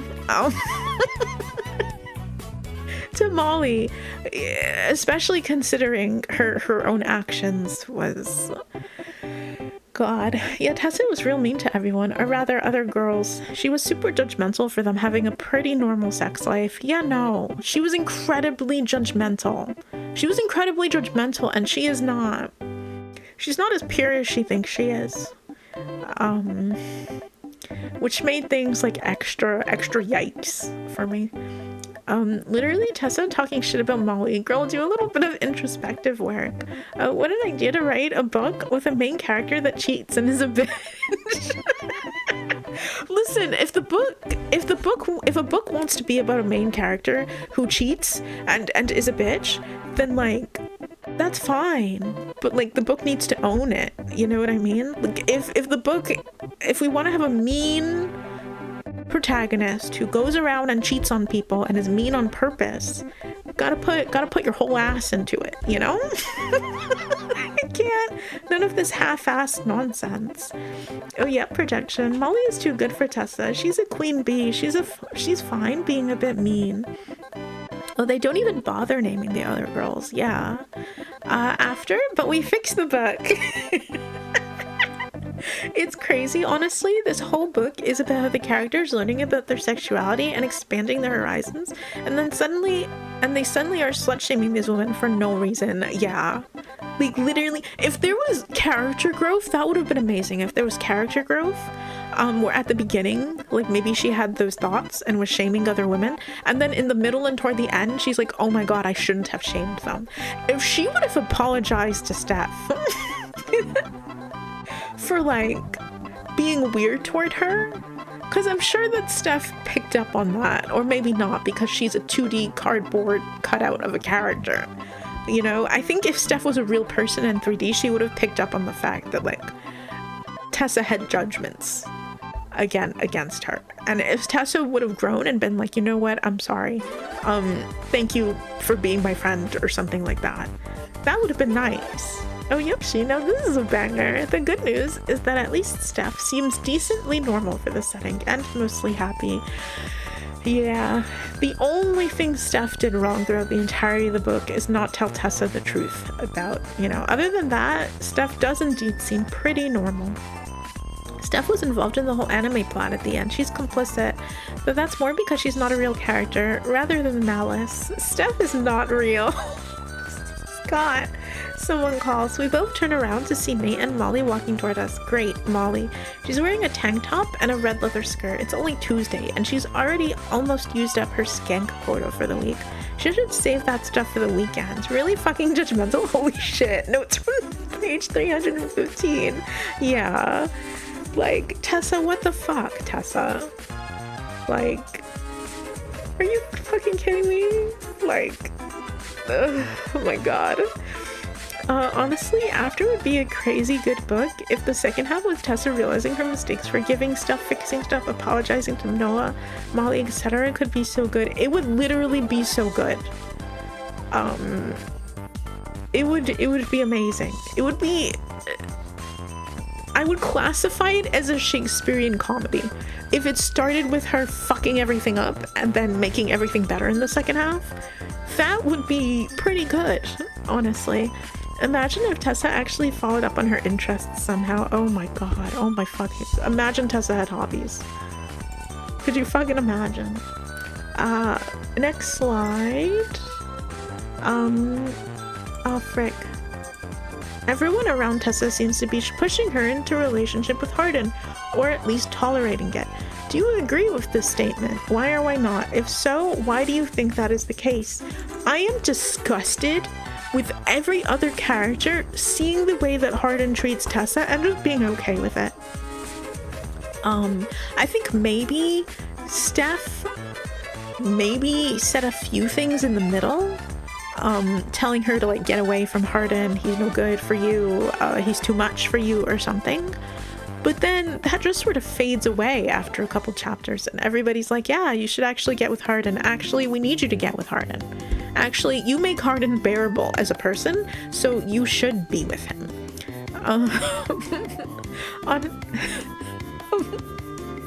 My problem with Tessa is that she acts like her shit doesn't stink. Yeah.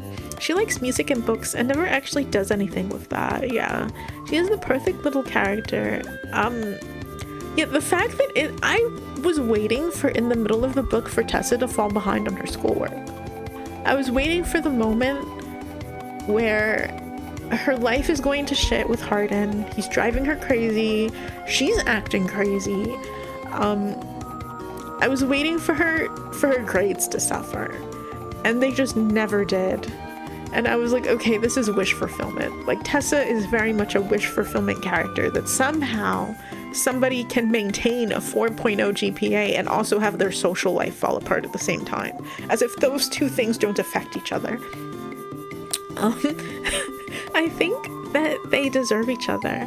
The cast wants them together when they're apart, and apart when they're together. We can't get the plot oscillation otherwise. I will leave early, just tired. Thank you for stopping by, Onion. I appreciate it. Sleep well. Sleep well. Again, I know it's a book and not IRL, but just like IRL, people be like, not my problem, don't care.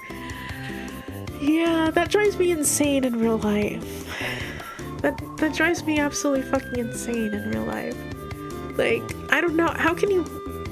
I don't know. Being friends with somebody and then seeing them in a horrible, shitty relationship that is literally making them go mental and not saying anything. Not even like, if you want to talk, I'm here for you. Nothing. And worse, pushing them into it and just being like, yeah, girl, he's crazy, but you know, men are crazy sometimes. Just go with it. You know how men are. Sometimes he lies. Insane. Fucking insane. That's not normal. I want to shake everybody in this fucking book. I can't. It all makes sense if it's Harry Styles. Harry Styles is the key to all of this. People, don't check your closet. I would push my friends to date Harry Styles, no matter how shitty they are. Oh my god. Once again, this book is the Harry Styles gauntlet. Okay, this is how much do you love Harry Styles. I love Harry Styles so much, I would let him be cruel to me. You know, Hardin is some random man. Nobody, objectively, if you know, people see Hardin for who he is, like, if you write out all of Hardin's traits on paper, nobody wants him. If you slap Harry Styles on the same paper over Hardin's name, there might be a few people who would volunteer themselves to go through the Harry Styles gauntlet to prove their love for Harry Styles. Fucking hell. Oh, I don't understand, because sometimes they want them to be away from each other because they see that this is motherfuckers unhinged, but she doesn't leave, which I don't understand. At some point she says, I shouldn't be doing this. This guy is shit, basically, but she keeps going. I blame Tessa's low self-esteem. I feel like refusing to be single is a sign of low self-esteem. The inability to be single and constantly having to cling from relationship to relationship is an insecurity thing, in my personal opinion. And so, like, the fact that she didn't want to leave Noah when she should have left Noah, the fact that you know, the way that, like, she clings to Hardin, and she doesn't have any hobbies. She clings to Hardin, she doesn't have any hobbies, and she wants to spend all of her time with him. She doesn't think about anything else. Literally, at a point in the book, I don't know when it happens, but the book crosses a threshold and all of a sudden Tessa has no thoughts about anything other than Hardin. I blame it all on an insecurity thing. And lack of self-esteem. To be honest, I think a big part of this for me is that they're so young. They're just little babies figuring out what dating is still, which makes it extra weird that the author's 24 at the time. Oh my god. Yeah, no. I took no. That has a lot to do with it. That has a whole lot to do with it. Like, these blunders are natural, I think. I think even Hardin's behavior, I think, like, you know, you either grow out of that or you don't. But yeah, no, I agree with that, like, they're literally just figuring things out, especially Tessa. She is very inexperienced. Like, she doesn't know what to avoid yet, because she's only had one other relationship, and it's been with someone that she's known since she's a child. So like going out into the world and starting to date, like, I don't know, it's really common. I think the thing is that at least anecdotally, from what I've seen and what I've personally experienced, Tessa's story is common. You leave home and then you start dating, and the first person the first person outside of the home that, you know, they're usually shit. They're usually a harden. You know? Because you don't know what you don't know. You know what I mean? You don't know what's normal. You don't know what's safe. You know? Like, you don't know what abuse is, honestly, unless you got really lucky. And unless you got really lucky, like when you were back home, you know, you don't know what you don't know. And so literally going through the dating fire and being like, oh God, you know, and getting out the other side and being like, oh my God, that couldn't have been normal. That felt awful, you know? And then slowly realizing like, okay, that's not supposed to be like that. Like, I feel like Tessa's story, it's not perfect, but I feel like that is a common experience, unfortunately. Y'all can disagree with me on that one. Oh, which would be shake everybody in the book easy. Just shake the book. You know how men are, bro. That is so fucking crazy statement to justify his behavior. I don't understand. At least anecdotally, I have seen that. Like in my personal life, I have seen that, like among like friend groups and whatnot. Like someone's boyfriend does something objectively insane, and the excuse from somebody else may be, oh, that's just how men are, when that's not true. I hope that's not true, you know. You know, it's just their boyfriend being crazy. It's not, you know, but it's an excuse. It's an excuse that is used. I noticed this in the book, but does One Direction exist in this universe? Does Harry Styles exist? I don't think so. I think they took any mention of One Direction or Harry Styles. I am sure the real Harry Styles is much nicer than Harden, because what the hell, Anna Todd? I hope so. Obviously, we don't know the man, but I would fucking hope that he's much better. Do the other members of One Direction exist if the band doesn't exist? What happened to change the course of history? That somehow reminds me about how some people say in the relationship they get a one-time cheat free pass if the person they cheat with is somehow their favorite celebrity, musician, etc. Oh, like a hall pass sort of situation. Oh my gosh. I don't know. Sometimes like when I hear of that, sometimes I get the sense that it's true. Like the like in that, you know, in a relationship, like two people may be like legitimately, you know, they may be like, baby, if you meet your celebrity and it happens, fucking go for it. And then other times I feel the animosity in the statement. And then other times people joke about it and I feel like I am in danger and I'm not even in the relationship. I have a note about her self-esteem. I believe I said she has the ego of a fragile porcelain doll. I hate the argument that sometimes happens IRL of a couple being like, but I love them, to describe someone that makes their life miserable and cry. After it's literally the but I love him argument made a book. Yeah. Love is not enough. It's simply not enough. Mutual respect and trust is more important than love, I dare say. I don't feel 100% comfortable with smut focused around what I would consider children still. 18 is so young. The book never says how old Harden is. Harry Styles is technically 20 in 2014. Oh man. Yeah, that is true. We do never find out how old Harden is, actually, don't we? I also really don't like that she decided his name was going to be hard on. That's like gross. This book squicks me out in a bunch of ways. Yeah, you know, I've always thought like, I don't know. I thought the choice of name was weird.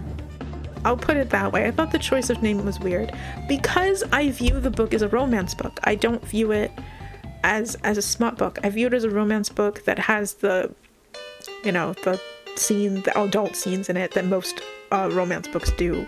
I didn't clock, you know, the name is literally hard on. Oh, here's the note. He knows me, the real Tessa. You are 18 years old. You're not even a real person. Yeah. But you remember what it was like to be 18. You think you're a real person. And then looking back, it's like, oh my God, I was a fetus. You know what I mean?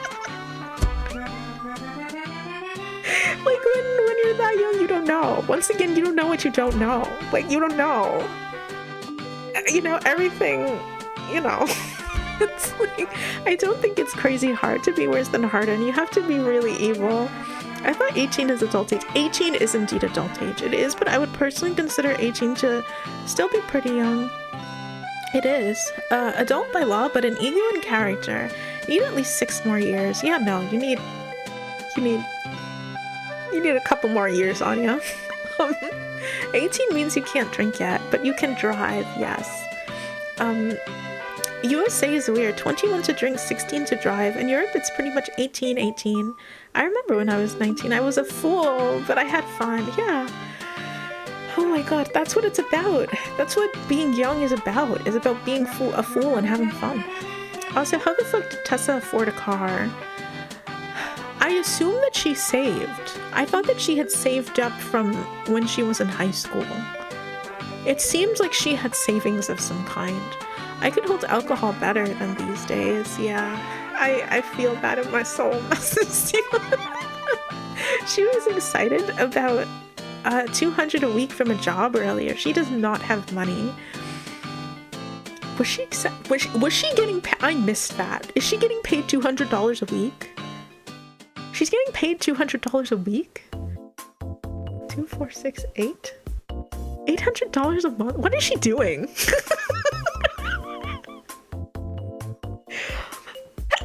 Excuse me. You know, I had assumed that she had savings. Otherwise, it didn't make fucking sense. Well, at least she did buy a decently acceptable car. Oh, she then was excited because she could afford an apartment then. What? Did the author not know about money? That doesn't make any sense because she was 24 years old. I could have sworn the author was married early too. I could have sworn that she married pretty early in her life. So I feel like somebody who is married and has an established adult, married at 18. Okay, I see. All right, okay then. You've got to know about money. Like, if you're married, I assume that means the two of you are on your own. Like, you can't get anything with $800 a month. What is she talking about? Oh my God. Oh God, at least she did buy a decently acceptable car. Oh, and I'm sure nowadays students would go for the $600K SUV on a loan. Oh, I don't think so. I don't think so. I don't think that's the case. Oh, hold on. I have notes for the job. Give me a second. In this universe, inflation never happens. Easy. You know, that is like what? 800? I can't even off the top of my head think of when inflation was that forgiving. That earning $800 a month would be able to survive off of in any capacity.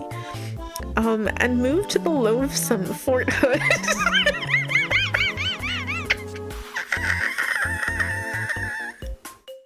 It doesn't make sense. It doesn't make any fucking sense. Oh yeah, inflation. I can afford so many things getting paid $200 a week. I remember when I could buy a burger for 15 cents. God, it's kind of amusing. We place 18 as the great legal age, but it seems you're still a child by the ones older than you. I do feel bad. Can't catch a break as a young feral these days. Yeah, you know, it's I feel like it's a balancing act between being like, yes, you are of age and it's your life and you could do what you want, but also acknowledging that at 18 you don't know shit. You're still a fetus. Oh god. My god, you're still a fetus. Oh yeah, Grandpa, we know. Here's an upsetting note I took while I searched for the job note. Oh yeah, they have been together a while. Emma's pretty cool, so Hardin wasn't there with her.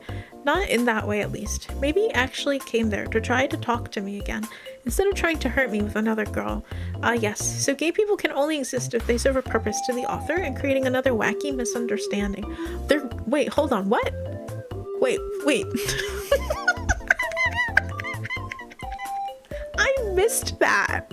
I missed that completely. That went completely over my head. Context is that Emma turns out to have been gay, so it's a false alarm jealous scare. Oh my fucking god. I didn't clock that at all. Like, at all. Oh, I almost forgot about the gay character, which only happens once. Of course it only happens once.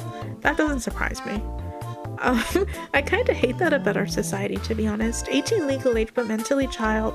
So child or adult, which one is it? Also allowed to make legal choices, but scorned for doing so by other adults older than so. So what the heck? I mean, I don't think there's a way around that, you know what I mean? It sucks. It's an awkward period of life. I feel like it's an incredibly awkward period of life that I can't think of anything better.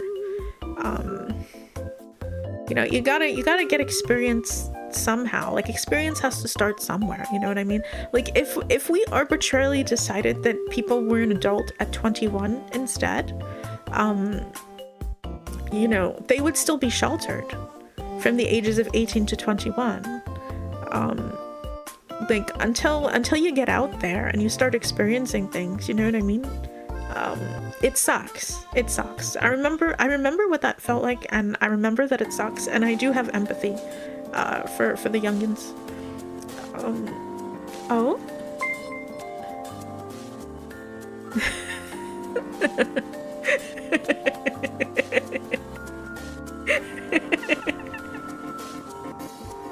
Hey, Lucifer. Good morning. It's good to see you. The only experience I have is drawing man and seducing ladies. It's good to see you, Lucifer. Oh, I forgot about that character, not gonna lie. Yeah, oh god, it went completely over my head. In a well-written book, you would see the gay character dating. In this book, oh, she is gay. I mean, I'm fine with the legal stuff. They need to get experience with that stuff, exactly. Gotta draw a line somewhere, yeah. 18 is a young age, but good for them to start getting responsibility and freedom. Yeah, I agree. Found the note, okay. Oh, true, and after it's literally, she is gay, no problemo, and that's lunch. So, Miss Young, let's go over what your duties will include, he says.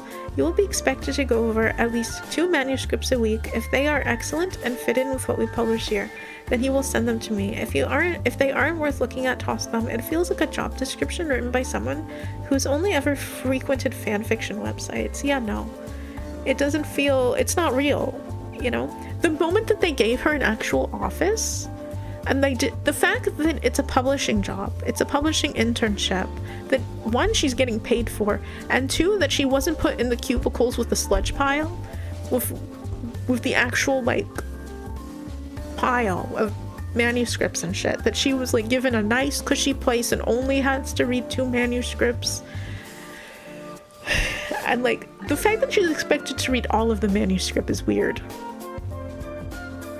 The fact that she's, like, apparently supposed to read 2 whole manuscripts and everything about that is weird. Everything about that's very strange. True, most manuscripts aren't even given 10 pages chance. Yeah, if you don't grab the publisher agent in 10 pages, you're a goner. To me, though, if it's legal for me to do something, then it should be also acceptable for me to decide to do it. I'm 26 right now and should be siding with the older parts of nearing 30-year-oldies, but still feels bad, man. Yeah, no, I don't think that the 18-year-old should be shamed for their choices. I think that it's just yeah, I don't know. I think everybody older needs to give grace to the youngins, I think, is my opinion on it. Is that everybody remembers what it was like to be that age. You know, just giving grace to the youngins and being like, okay, well, they'll figure it out, you know? They'll figure it out, and if they need help, then being willing to help them, I think, you know, is important. And like not shaming people for their choices in general, as long as they're not hurting anybody else, is just a good tenet for everybody of any age, I think. Also, Taffy turns into a book talk girl. Man, we really have to get the pot. No! Anything but the pot. Anything but that. Oh, actually, after the game reveal, Tessa says she doesn't like Emma anyways because she's vaguely walking next to Hardin. Oh my fucking god. Tessa, why? So, do you normally get your own office with Windows as an intern? Doesn't sound normal. Fuck no, of course you don't. Oh my god, are you kidding me? Heck no. Also, is it just me, or is like Trevor and some of the other characters seemingly like supposed to be based on someone? They feel like they're supposed to be other One Direction people. Like, read this part. Oh, did you know? Oh, Taffy, I just got here. Can you start the stream over from the beginning? Thanks, you're the best. Hey, Vinland. Good morning. It's good to see you. Oh, man. Oh, there's too much. We've been trashing this book, Vinland. We've been trashing the fuck out of this book. Are you new here? He asks. He smells like soap, and his eyes are crispy blue, which is a strange contrast to his dark hair. Another One Direction character. How many of these fucking freaks are there? He's most definitely supposed to be a One Direction character. He's absolutely, are you kidding me? It was probably like, you know, one of those crowd-pleasing moves that fanfic authors do sometimes, where they throw, you know, they throw a fun little neat character in halfway through the book just to like throw people a bone. Seriously, useful information like that should be set up better. Like having Emma go to a bedroom with a girl. This passage is like super out of place. Feels like it's describing another band member. It most certainly is. Or have her hang out with one girl a lot, even as a hint. Oh god, we never see Emma again, I don't think. I feel like we see Emma like once, maybe twice, and that's it. Like, she's not even important, because no other woman is allowed to be important in this story. So, you know. This book is just set in a perfect world. Aside from personal relationships, everything is perfect, yeah. It's easy to maintain a 4.0 GPA. It's easy to land an internship. The internship itself is easy. You know, they're definitely going to offer you a job afterwards. You know, it's just like in this fantasy land, which is fine for a fanfic. Oh, frick. Which is absolutely fine for a fanfic. It just doesn't work for like regular realistic fiction. Oh, can we keep going over the hour? I feel like there are more parts of this PowerPoint where I can shit at this book. Oh my god.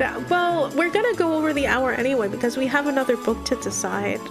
And can you believe it? I'm only halfway through the PowerPoint. What was the next question here? Do you think the story survived being transformed from a work of fanfiction into a work of realistic fiction? Why or why not? We kind of already talked about this, honestly. Also, why? Oh my god. Oh no, Emma vanishes after Tessa thinks bad thoughts about her. Of course she does. And we do not see Emma again. It's a plot device. Sad, really. She erased her for her crime of being next to Hardin. It would have been a book written from Emma's POV. Will that be fun? Oh, it has the Twilight problem. Emma got Thanos'd. We follow the worst POV. Bella was the worst POV. Also, I will never forgive Oh my god. I will never forgive Hardin and Tessa for porking during the wedding. Was that unforgivable? Hot take! Hot take! Was that unforgivable? I didn't think that was a big deal. Is it? What is your opinion about that, however? Tammy, what?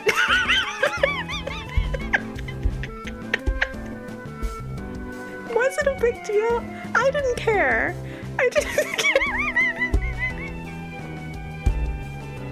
Legitimately. Like, as long as they're where nobody else is, you know, as long as they have privacy and nobody's going to hear or see them, then like, I don't care.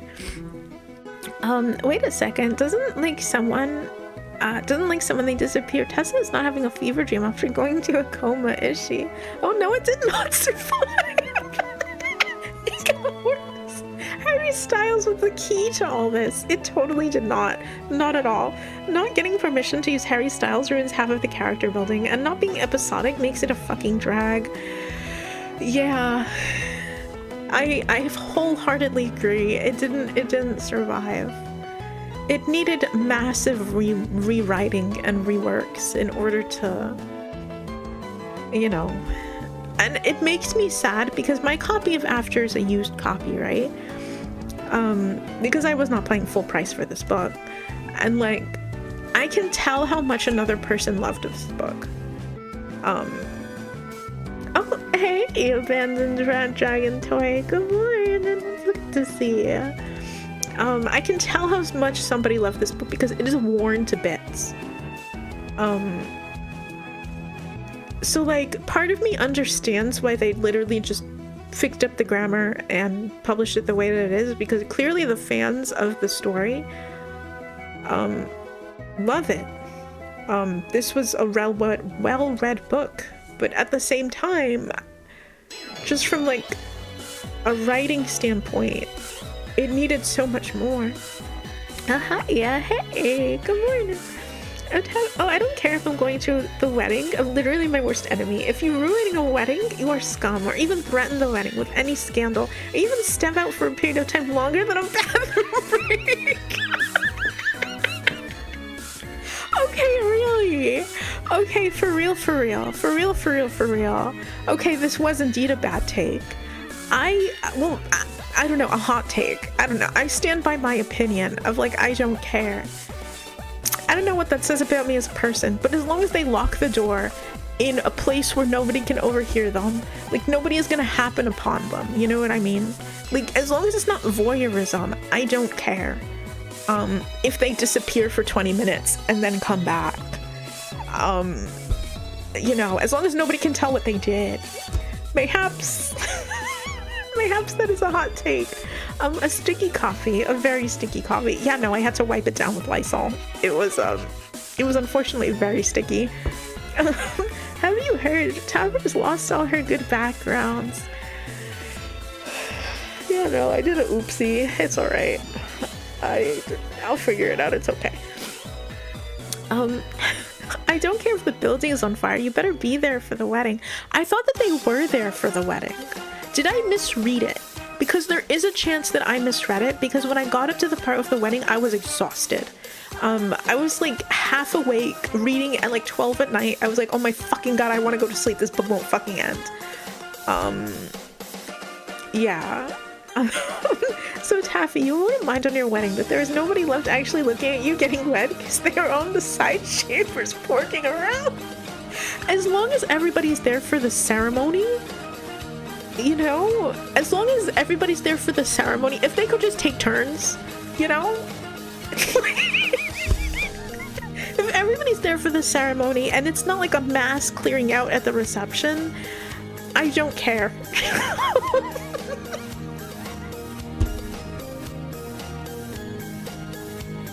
I don't know what that says about me as a person, but it's like, it's a wedding, you know, it's a wedding, and if people are in a romantic mood and they want to go with their significant other and find a place to go hide and fool around, I really don't care.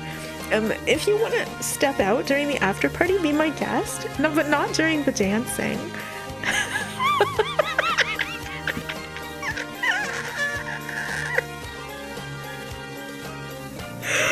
Oh my god, I fucking can't. They stepped out after the ceremony, during the dancing, still unacceptable. Okay, so then it's like during, I thought that they were stepped out during the dancing, of like, people were just, it was like partying, like the part where they're partying.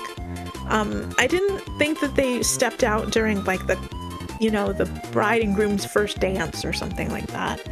She did an oopsie. She lost all her streaming files in the sink herself. Whatever.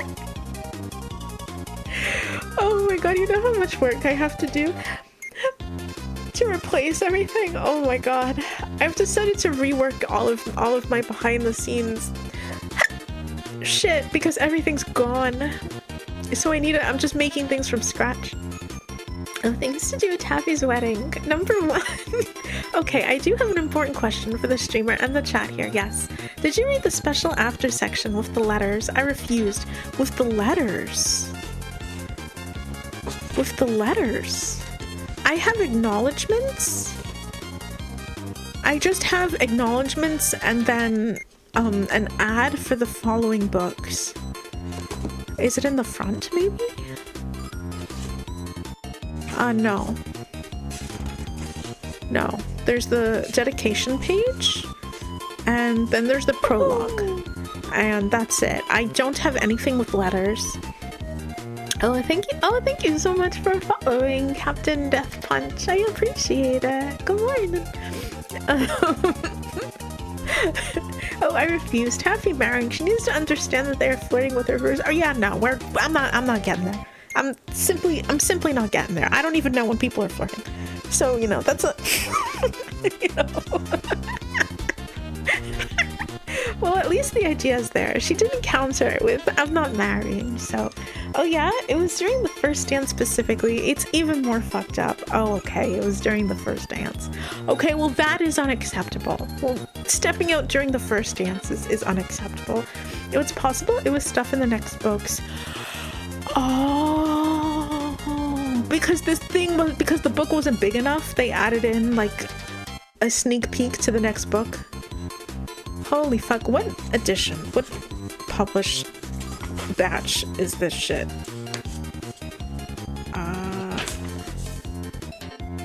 Does it say? I know it says somewhere. Manufactured. And it should say what trade paperback edition October 2014. They might not have thought to put in you know, the next parts or whatever. What do you mean that's a perfect time? Because everyone is focused on the pair dancing, so nobody pays attention if someone leaves. I didn't read it. Oh yeah, noted this during the special thanks. I would tell the Wattpad readers to fuck themselves, but they're already living their worst lives. I have nothing but pity for Wattpad readers. I think what's like the fact that this, like, the main protagonist of the book is 18. I'm willing to bet and assume that the people who read the book are also in the vicinity or at that age. And because of that, I'm like, okay, like, I'm willing to forgive the bad taste, essentially. Like, I'm like, okay, like, that makes sense. That checks out. Ah, that was my nose, I swear. That sound was indeed my nose, I swear to God.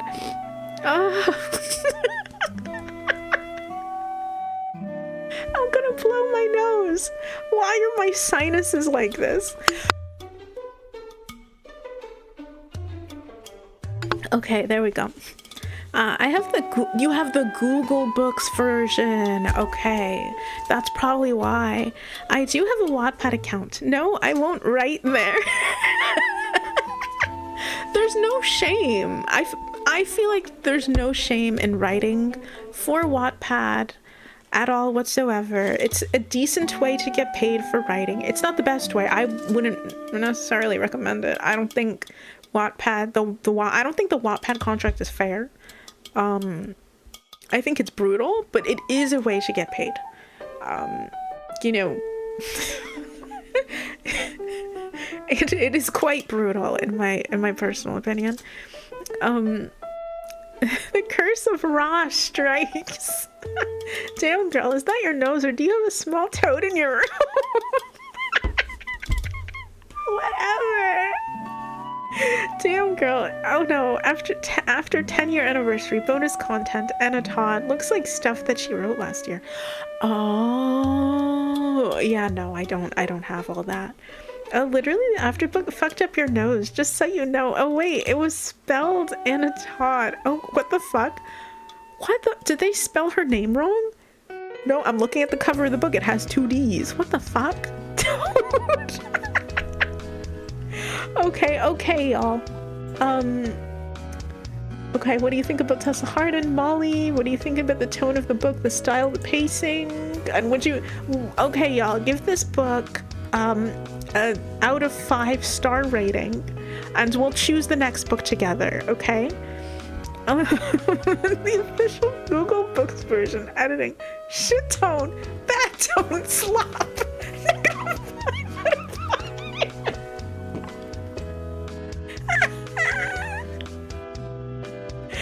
And I've got to agree on the -5 out of 5. It's written by someone else. They just hope people won't notice or think it's a typo. Oh god.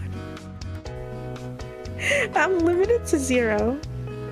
I prefer to eat cactus without water out of 0. I didn't read it, but 5 out of 5. Can't wait for the movie. Depends on the scale. Oh, there is one already. Rate as a fanfic. 0.2 out of 5. Rate as a book. I refuse to rate out of principle. Oh, then I can't wait for the anime. There is a graphic novel, I think. If I'm remembering that correctly, I do think that there is a graphic novel of this book. Oh, I didn't read it either, but I'll give it a abuse out of 5. Oh, what? Out of 5? Oh god, I can't even think anymore. I'm so tired. Okay, y'all. I'm tired, boss. I'm so sorry, Tyrone.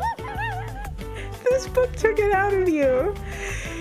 Oh my god, I'm sorry. You know, we're gonna... Please don't do that. Don't for this next book. I'll cry. Don't worry. Okay, y'all, we need to read a real book. We need to read a real book next time. And after this one, I say that we read, like, Colleen Hoover or something. I feel real book, and then Colleen Hoover after that. I just hate this book. I told you it was awful, and you still went for it. Bad books make for good book club. I really do believe that. Bad books make for good book club. We've got no choice. We gotta go with something lighthearted, like that Shrek smut. Shoujo mangas. Oh my god, that would be fun. Legitimately, shoujo mangas would be fun. Eyes the Bookcase, a real book, and you can ask shitty questions to match the theme. Okay, Worthing Heights. We can go for Shrek. Okay, Worthing Heights. The thing about the Shrek book is that it's only smut, I think. Like, I don't think the Shrek book is romance. I think it's just about his shrunk.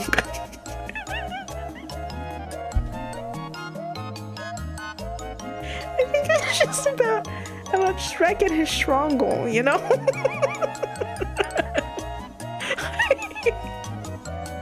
Can we read Scythe? Okay, Scythe. Oh gosh, alright. Moon, if you name like a title of a specific shoujo manga, I can put it on the list if you'd like. That book about Robin Crusoe being shipwrecked on an island by himself. I can't remember the name, but I'll just put Robin Crusoe in parentheses island. We can always go for Shrek. We can always go for Shrek. No, Worthing Heights is a joke. Please, no. It's been ruined for me by this book. Okay, no Worthing Heights. I was wondering why this book kept popping up when googling something for Worthing Waves. So it's a book. Yeah, no, it's a book.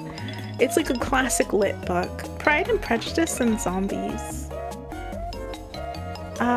The Romance of the Three Kingdoms. It's only 120 chapters long. Fuck no. 120 chapters? Heck no. Pride and Prejudice and Zombies. Oh, wiki link. Oh, crap. Where do you try to link to, Bad Ending? Oh, you're trying to link to the name of the book. Okay, I see. How how about Anne Rice, The Vampire Lestat? Okay. The Vampire Lestat. Oh, could do some token, but that's pretty firmly fantasy, and that's okay. I'll live. You know, I'll live. I won't die. I won't melt if I read a fantasy book. I would recommend Worm, but it gets pretty sad, and I need a fun book after this. Worm is fun. Okay, Worm, but not right now. Maybe later for Worm. If you go token, go to Hobbit. I like Worm. It's short and simple. Hobbit. How about Harry Potter, a certain ancient rune professor of Hogwarts? Oh god, no. Oh heck no. A Hobbit is fun and decent. Fall of 𝘁𝗿𝗿𝗶𝗯𝗹𝗲 or 𝘁𝗲𝗿𝗍𝗏 are my choices for token. Okay. Fall of 𝘁𝗿𝗿𝗶𝗯𝗹𝗲 or 𝘁𝗲𝗿𝗏𝗏. Okay, Vampire the Masquerade, The Dark Ages Fiction Clan, Novel 1, 𝘁𝗲𝗏𝗏𝗏. There's a literal novel for every VDM clan. Okay, VDM. Clan Novel 1, 𝘁𝗲𝗏𝗏𝗏. Worm is very good, but after this one. The Martian would be a fun read. The Martian might be fun too. To be fair, it's much better than the original books. Oh god. I think, oh god, I think a lot of things are probably better than the original books. The original books weren't very good, like writing-wise, like style, tone, linguistic-wise. A good choice. We probably have to pull hearts to find out what books win. All right, let me see how many of these I can put in a single poll. Okay, new poll. Why, y'all? Why was the last poll that we had Daddy Bowser? Why are we polled about Daddy Bowser? When were we calling Bowser Daddy? Okay, Scythe. Oh no. Next. Book. Club. Book. Question mark.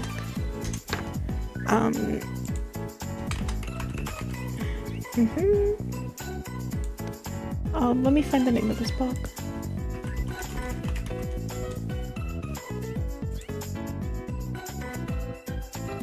Oh, is that the name of the book? The Life and Adventures of Robin Crusoe, is that it? Okay.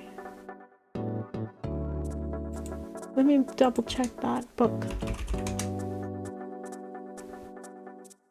Yeah, no, Robin Crusoe is just the name of the book, I think. Okay.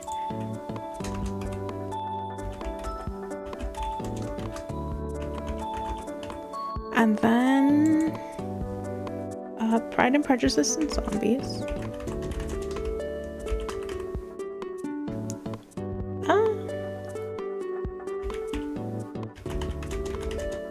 don't think I spelled that right, but that's fine.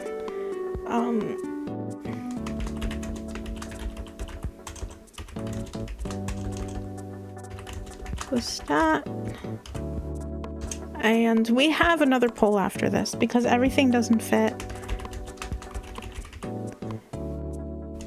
And I spelled everything wrong, but I don't care. This one's gonna be 3 minutes. Okay, start the poll. And once this one is done, I'll take the winner and in mind and put it against the next poll's winner. Oh god.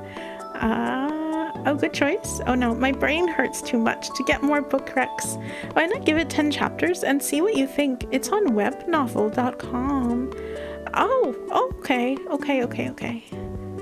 Well, hold on, let me write it down.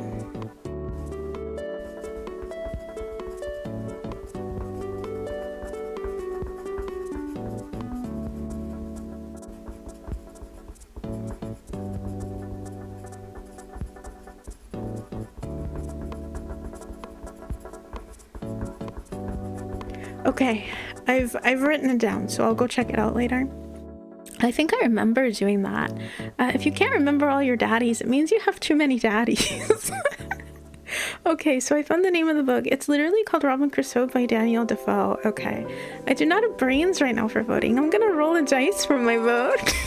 Maybe a book from Tolstoy. Oh god, no. We need to read the Obfuscate book. I don't know if there is a book called that. I just want you to say the word for me. Whatever. Oh my god, let's see how it's polling. Okay, we've got 3 for Robin Crusoe and we have 3 for The Hobbit. That's good. That's good. That's good. That's good. Oh, Finnegan's Wake.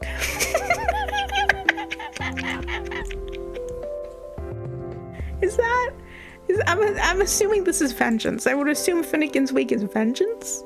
For the horrors of after. Oh my freaking god. Oh, Obfuscate, a paranormal urban fantasy by Killian Slade. It exists. I have to suggest it at least once every time. Oh damn, the poll tied. This never happened before. Yeah, no, of course not. Y'all tying polls? That's never happened ever. Never, ever, ever, ever. Oh my god, this fucking book. Holy fuck, this fucking book. How unexpected. They renamed Office 365, Microsoft 365 Copilot. Shoo, Microsoft, shoo away with that stuff. You've heard, I can't remember where I hear it from. You might have been the person to tell me, I don't know. But you've heard that Microsoft is using Microsoft Word as a way to train AI. So like if you write in Microsoft Word, you have to, there's like a setting somewhere. Hold on, let me write this down. And The Hobbit.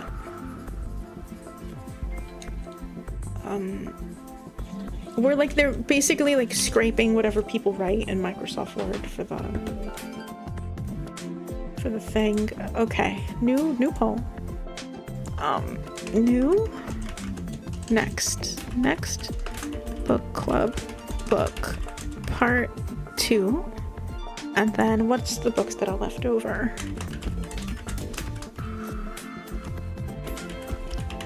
And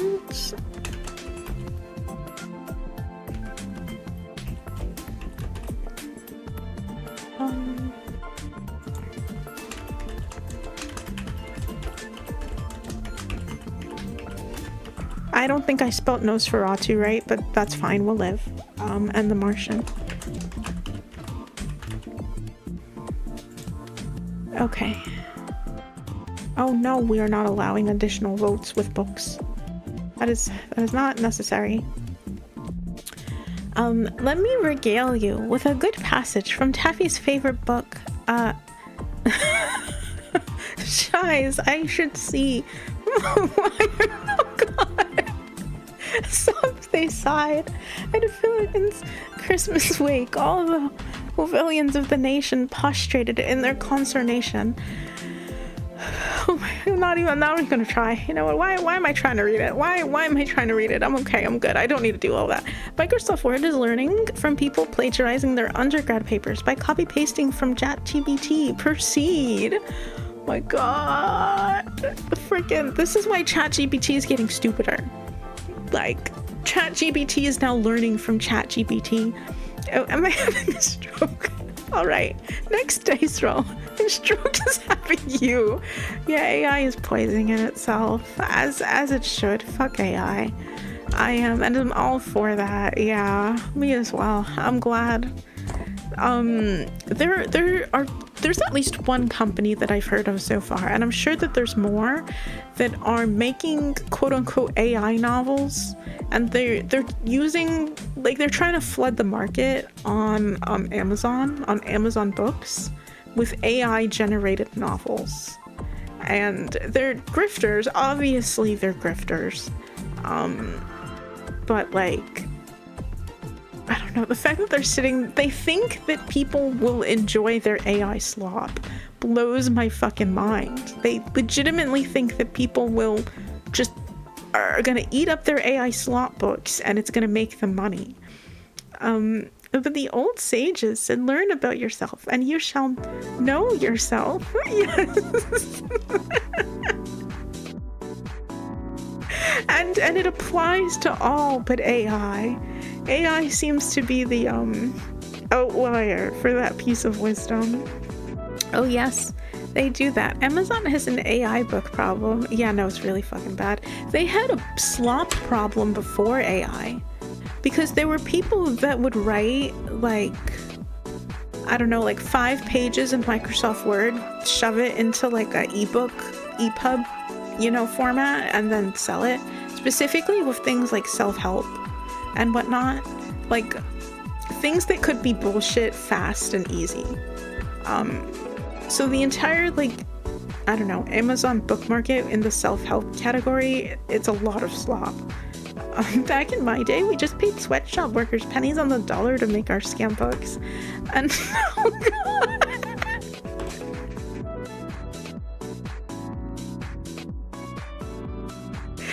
Oh, it hurts. Okay, 𝘁𝗲𝗿𝗶𝗯𝗹𝗲 and the Martian. Alright. So this one, and then... Did I write it? Oh, it's right here, okay. Okay, so these 4. Final poll, y'all.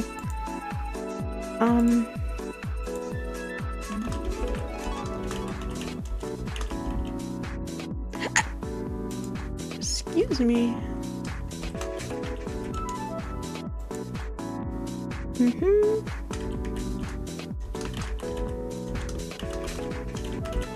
And then after that,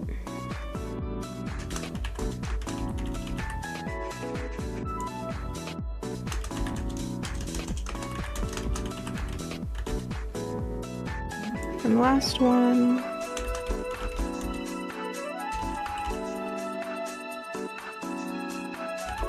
Okay.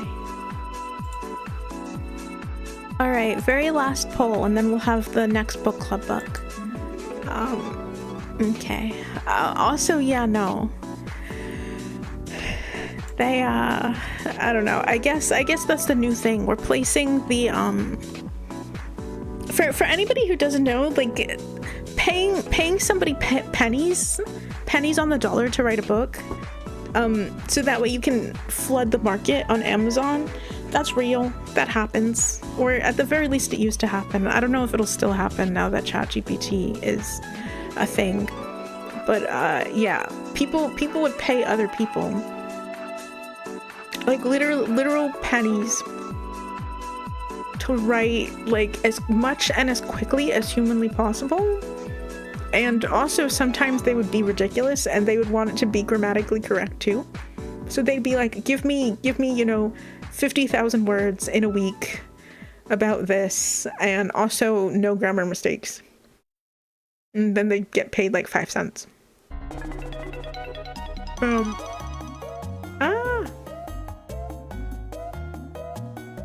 There's like a hair in my mouth and it's gross. But yeah, that's real, that happens. That's right, chat, get strokes. Final vote time. Oh, dice time. A great time to spend all your books. Oh, hell no. I'm saving up to waste my points, making Taffy regret life choices. The dice have decided.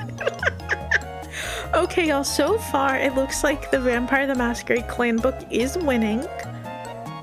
So far, okay, now we're tied. Okay, and we're back to being tied, with Robin Crusoe. We're tied with Robin Crusoe. Hot damn. Alright, I'm warning y'all, if there's a tie, I have to break the tie. You don't want me to break the tie. I can tell y'all 1000%. Trust me when I say this, y'all do not want me to break the tie. Oh, we're missing 1 vote. There's the 6th one.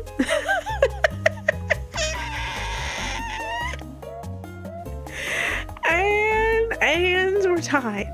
And we're tied. Oh, I like how you missed parts of it from the Robin Crusoe to Robin Crusoe. You know, I got tired after on the 3rd poll. I'll cry. Someone vote, please. Vampire the Masquerade. I never heard of that one. Can you talk a bit about it before I vote? Don't let her pick another book. Yeah, are you sure? Y'all, are you sure that you want me to pick another book? Because I'm picking the book after this book, and I'm telling you that we're reading Colleen Hoover. Like 1000%. Okay, there we go.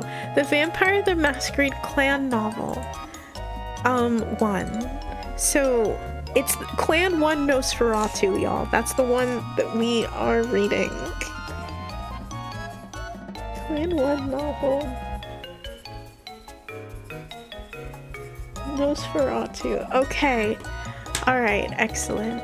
Oh, well, darn, the one book I know nothing about. Oh gosh, it's okay. We're about to all find out together. Listen, if you just run the poll again, my answer will probably change. I'm just rolling the dice again. Oh my gosh. Okay, y'all. Oh, that was, by God, this book. By God, this book. Okay, the Dark Ages Clan 1 𝘁𝗲𝗿𝗍𝗍. There's 2 sets of novels, one Dark Ages, one Modern. Dark Ages is the one we picked. Okay, so Dark Ages, specifically. Alright, I'm gonna have to go looking for this book. I'm not reading another book chosen by Taffy. They are all nightmare fuel. She has a particular taste for movies and books. My taste is bad. My taste is terrible. It is bad, just like her taste is food. My taste in food is good, okay? Is it on Amazon? I am not sure. That is a very good question. Vinland, is it on Amazon? You could get the book for like $2 on Drive-Thru RPG. Oh, okay. Is it? This is like a novel, right? I should have double checked before. Okay, all right. Oh, it's a novel, yeah. Okay, good. Awesome. Oh my gosh. Okay, y'all.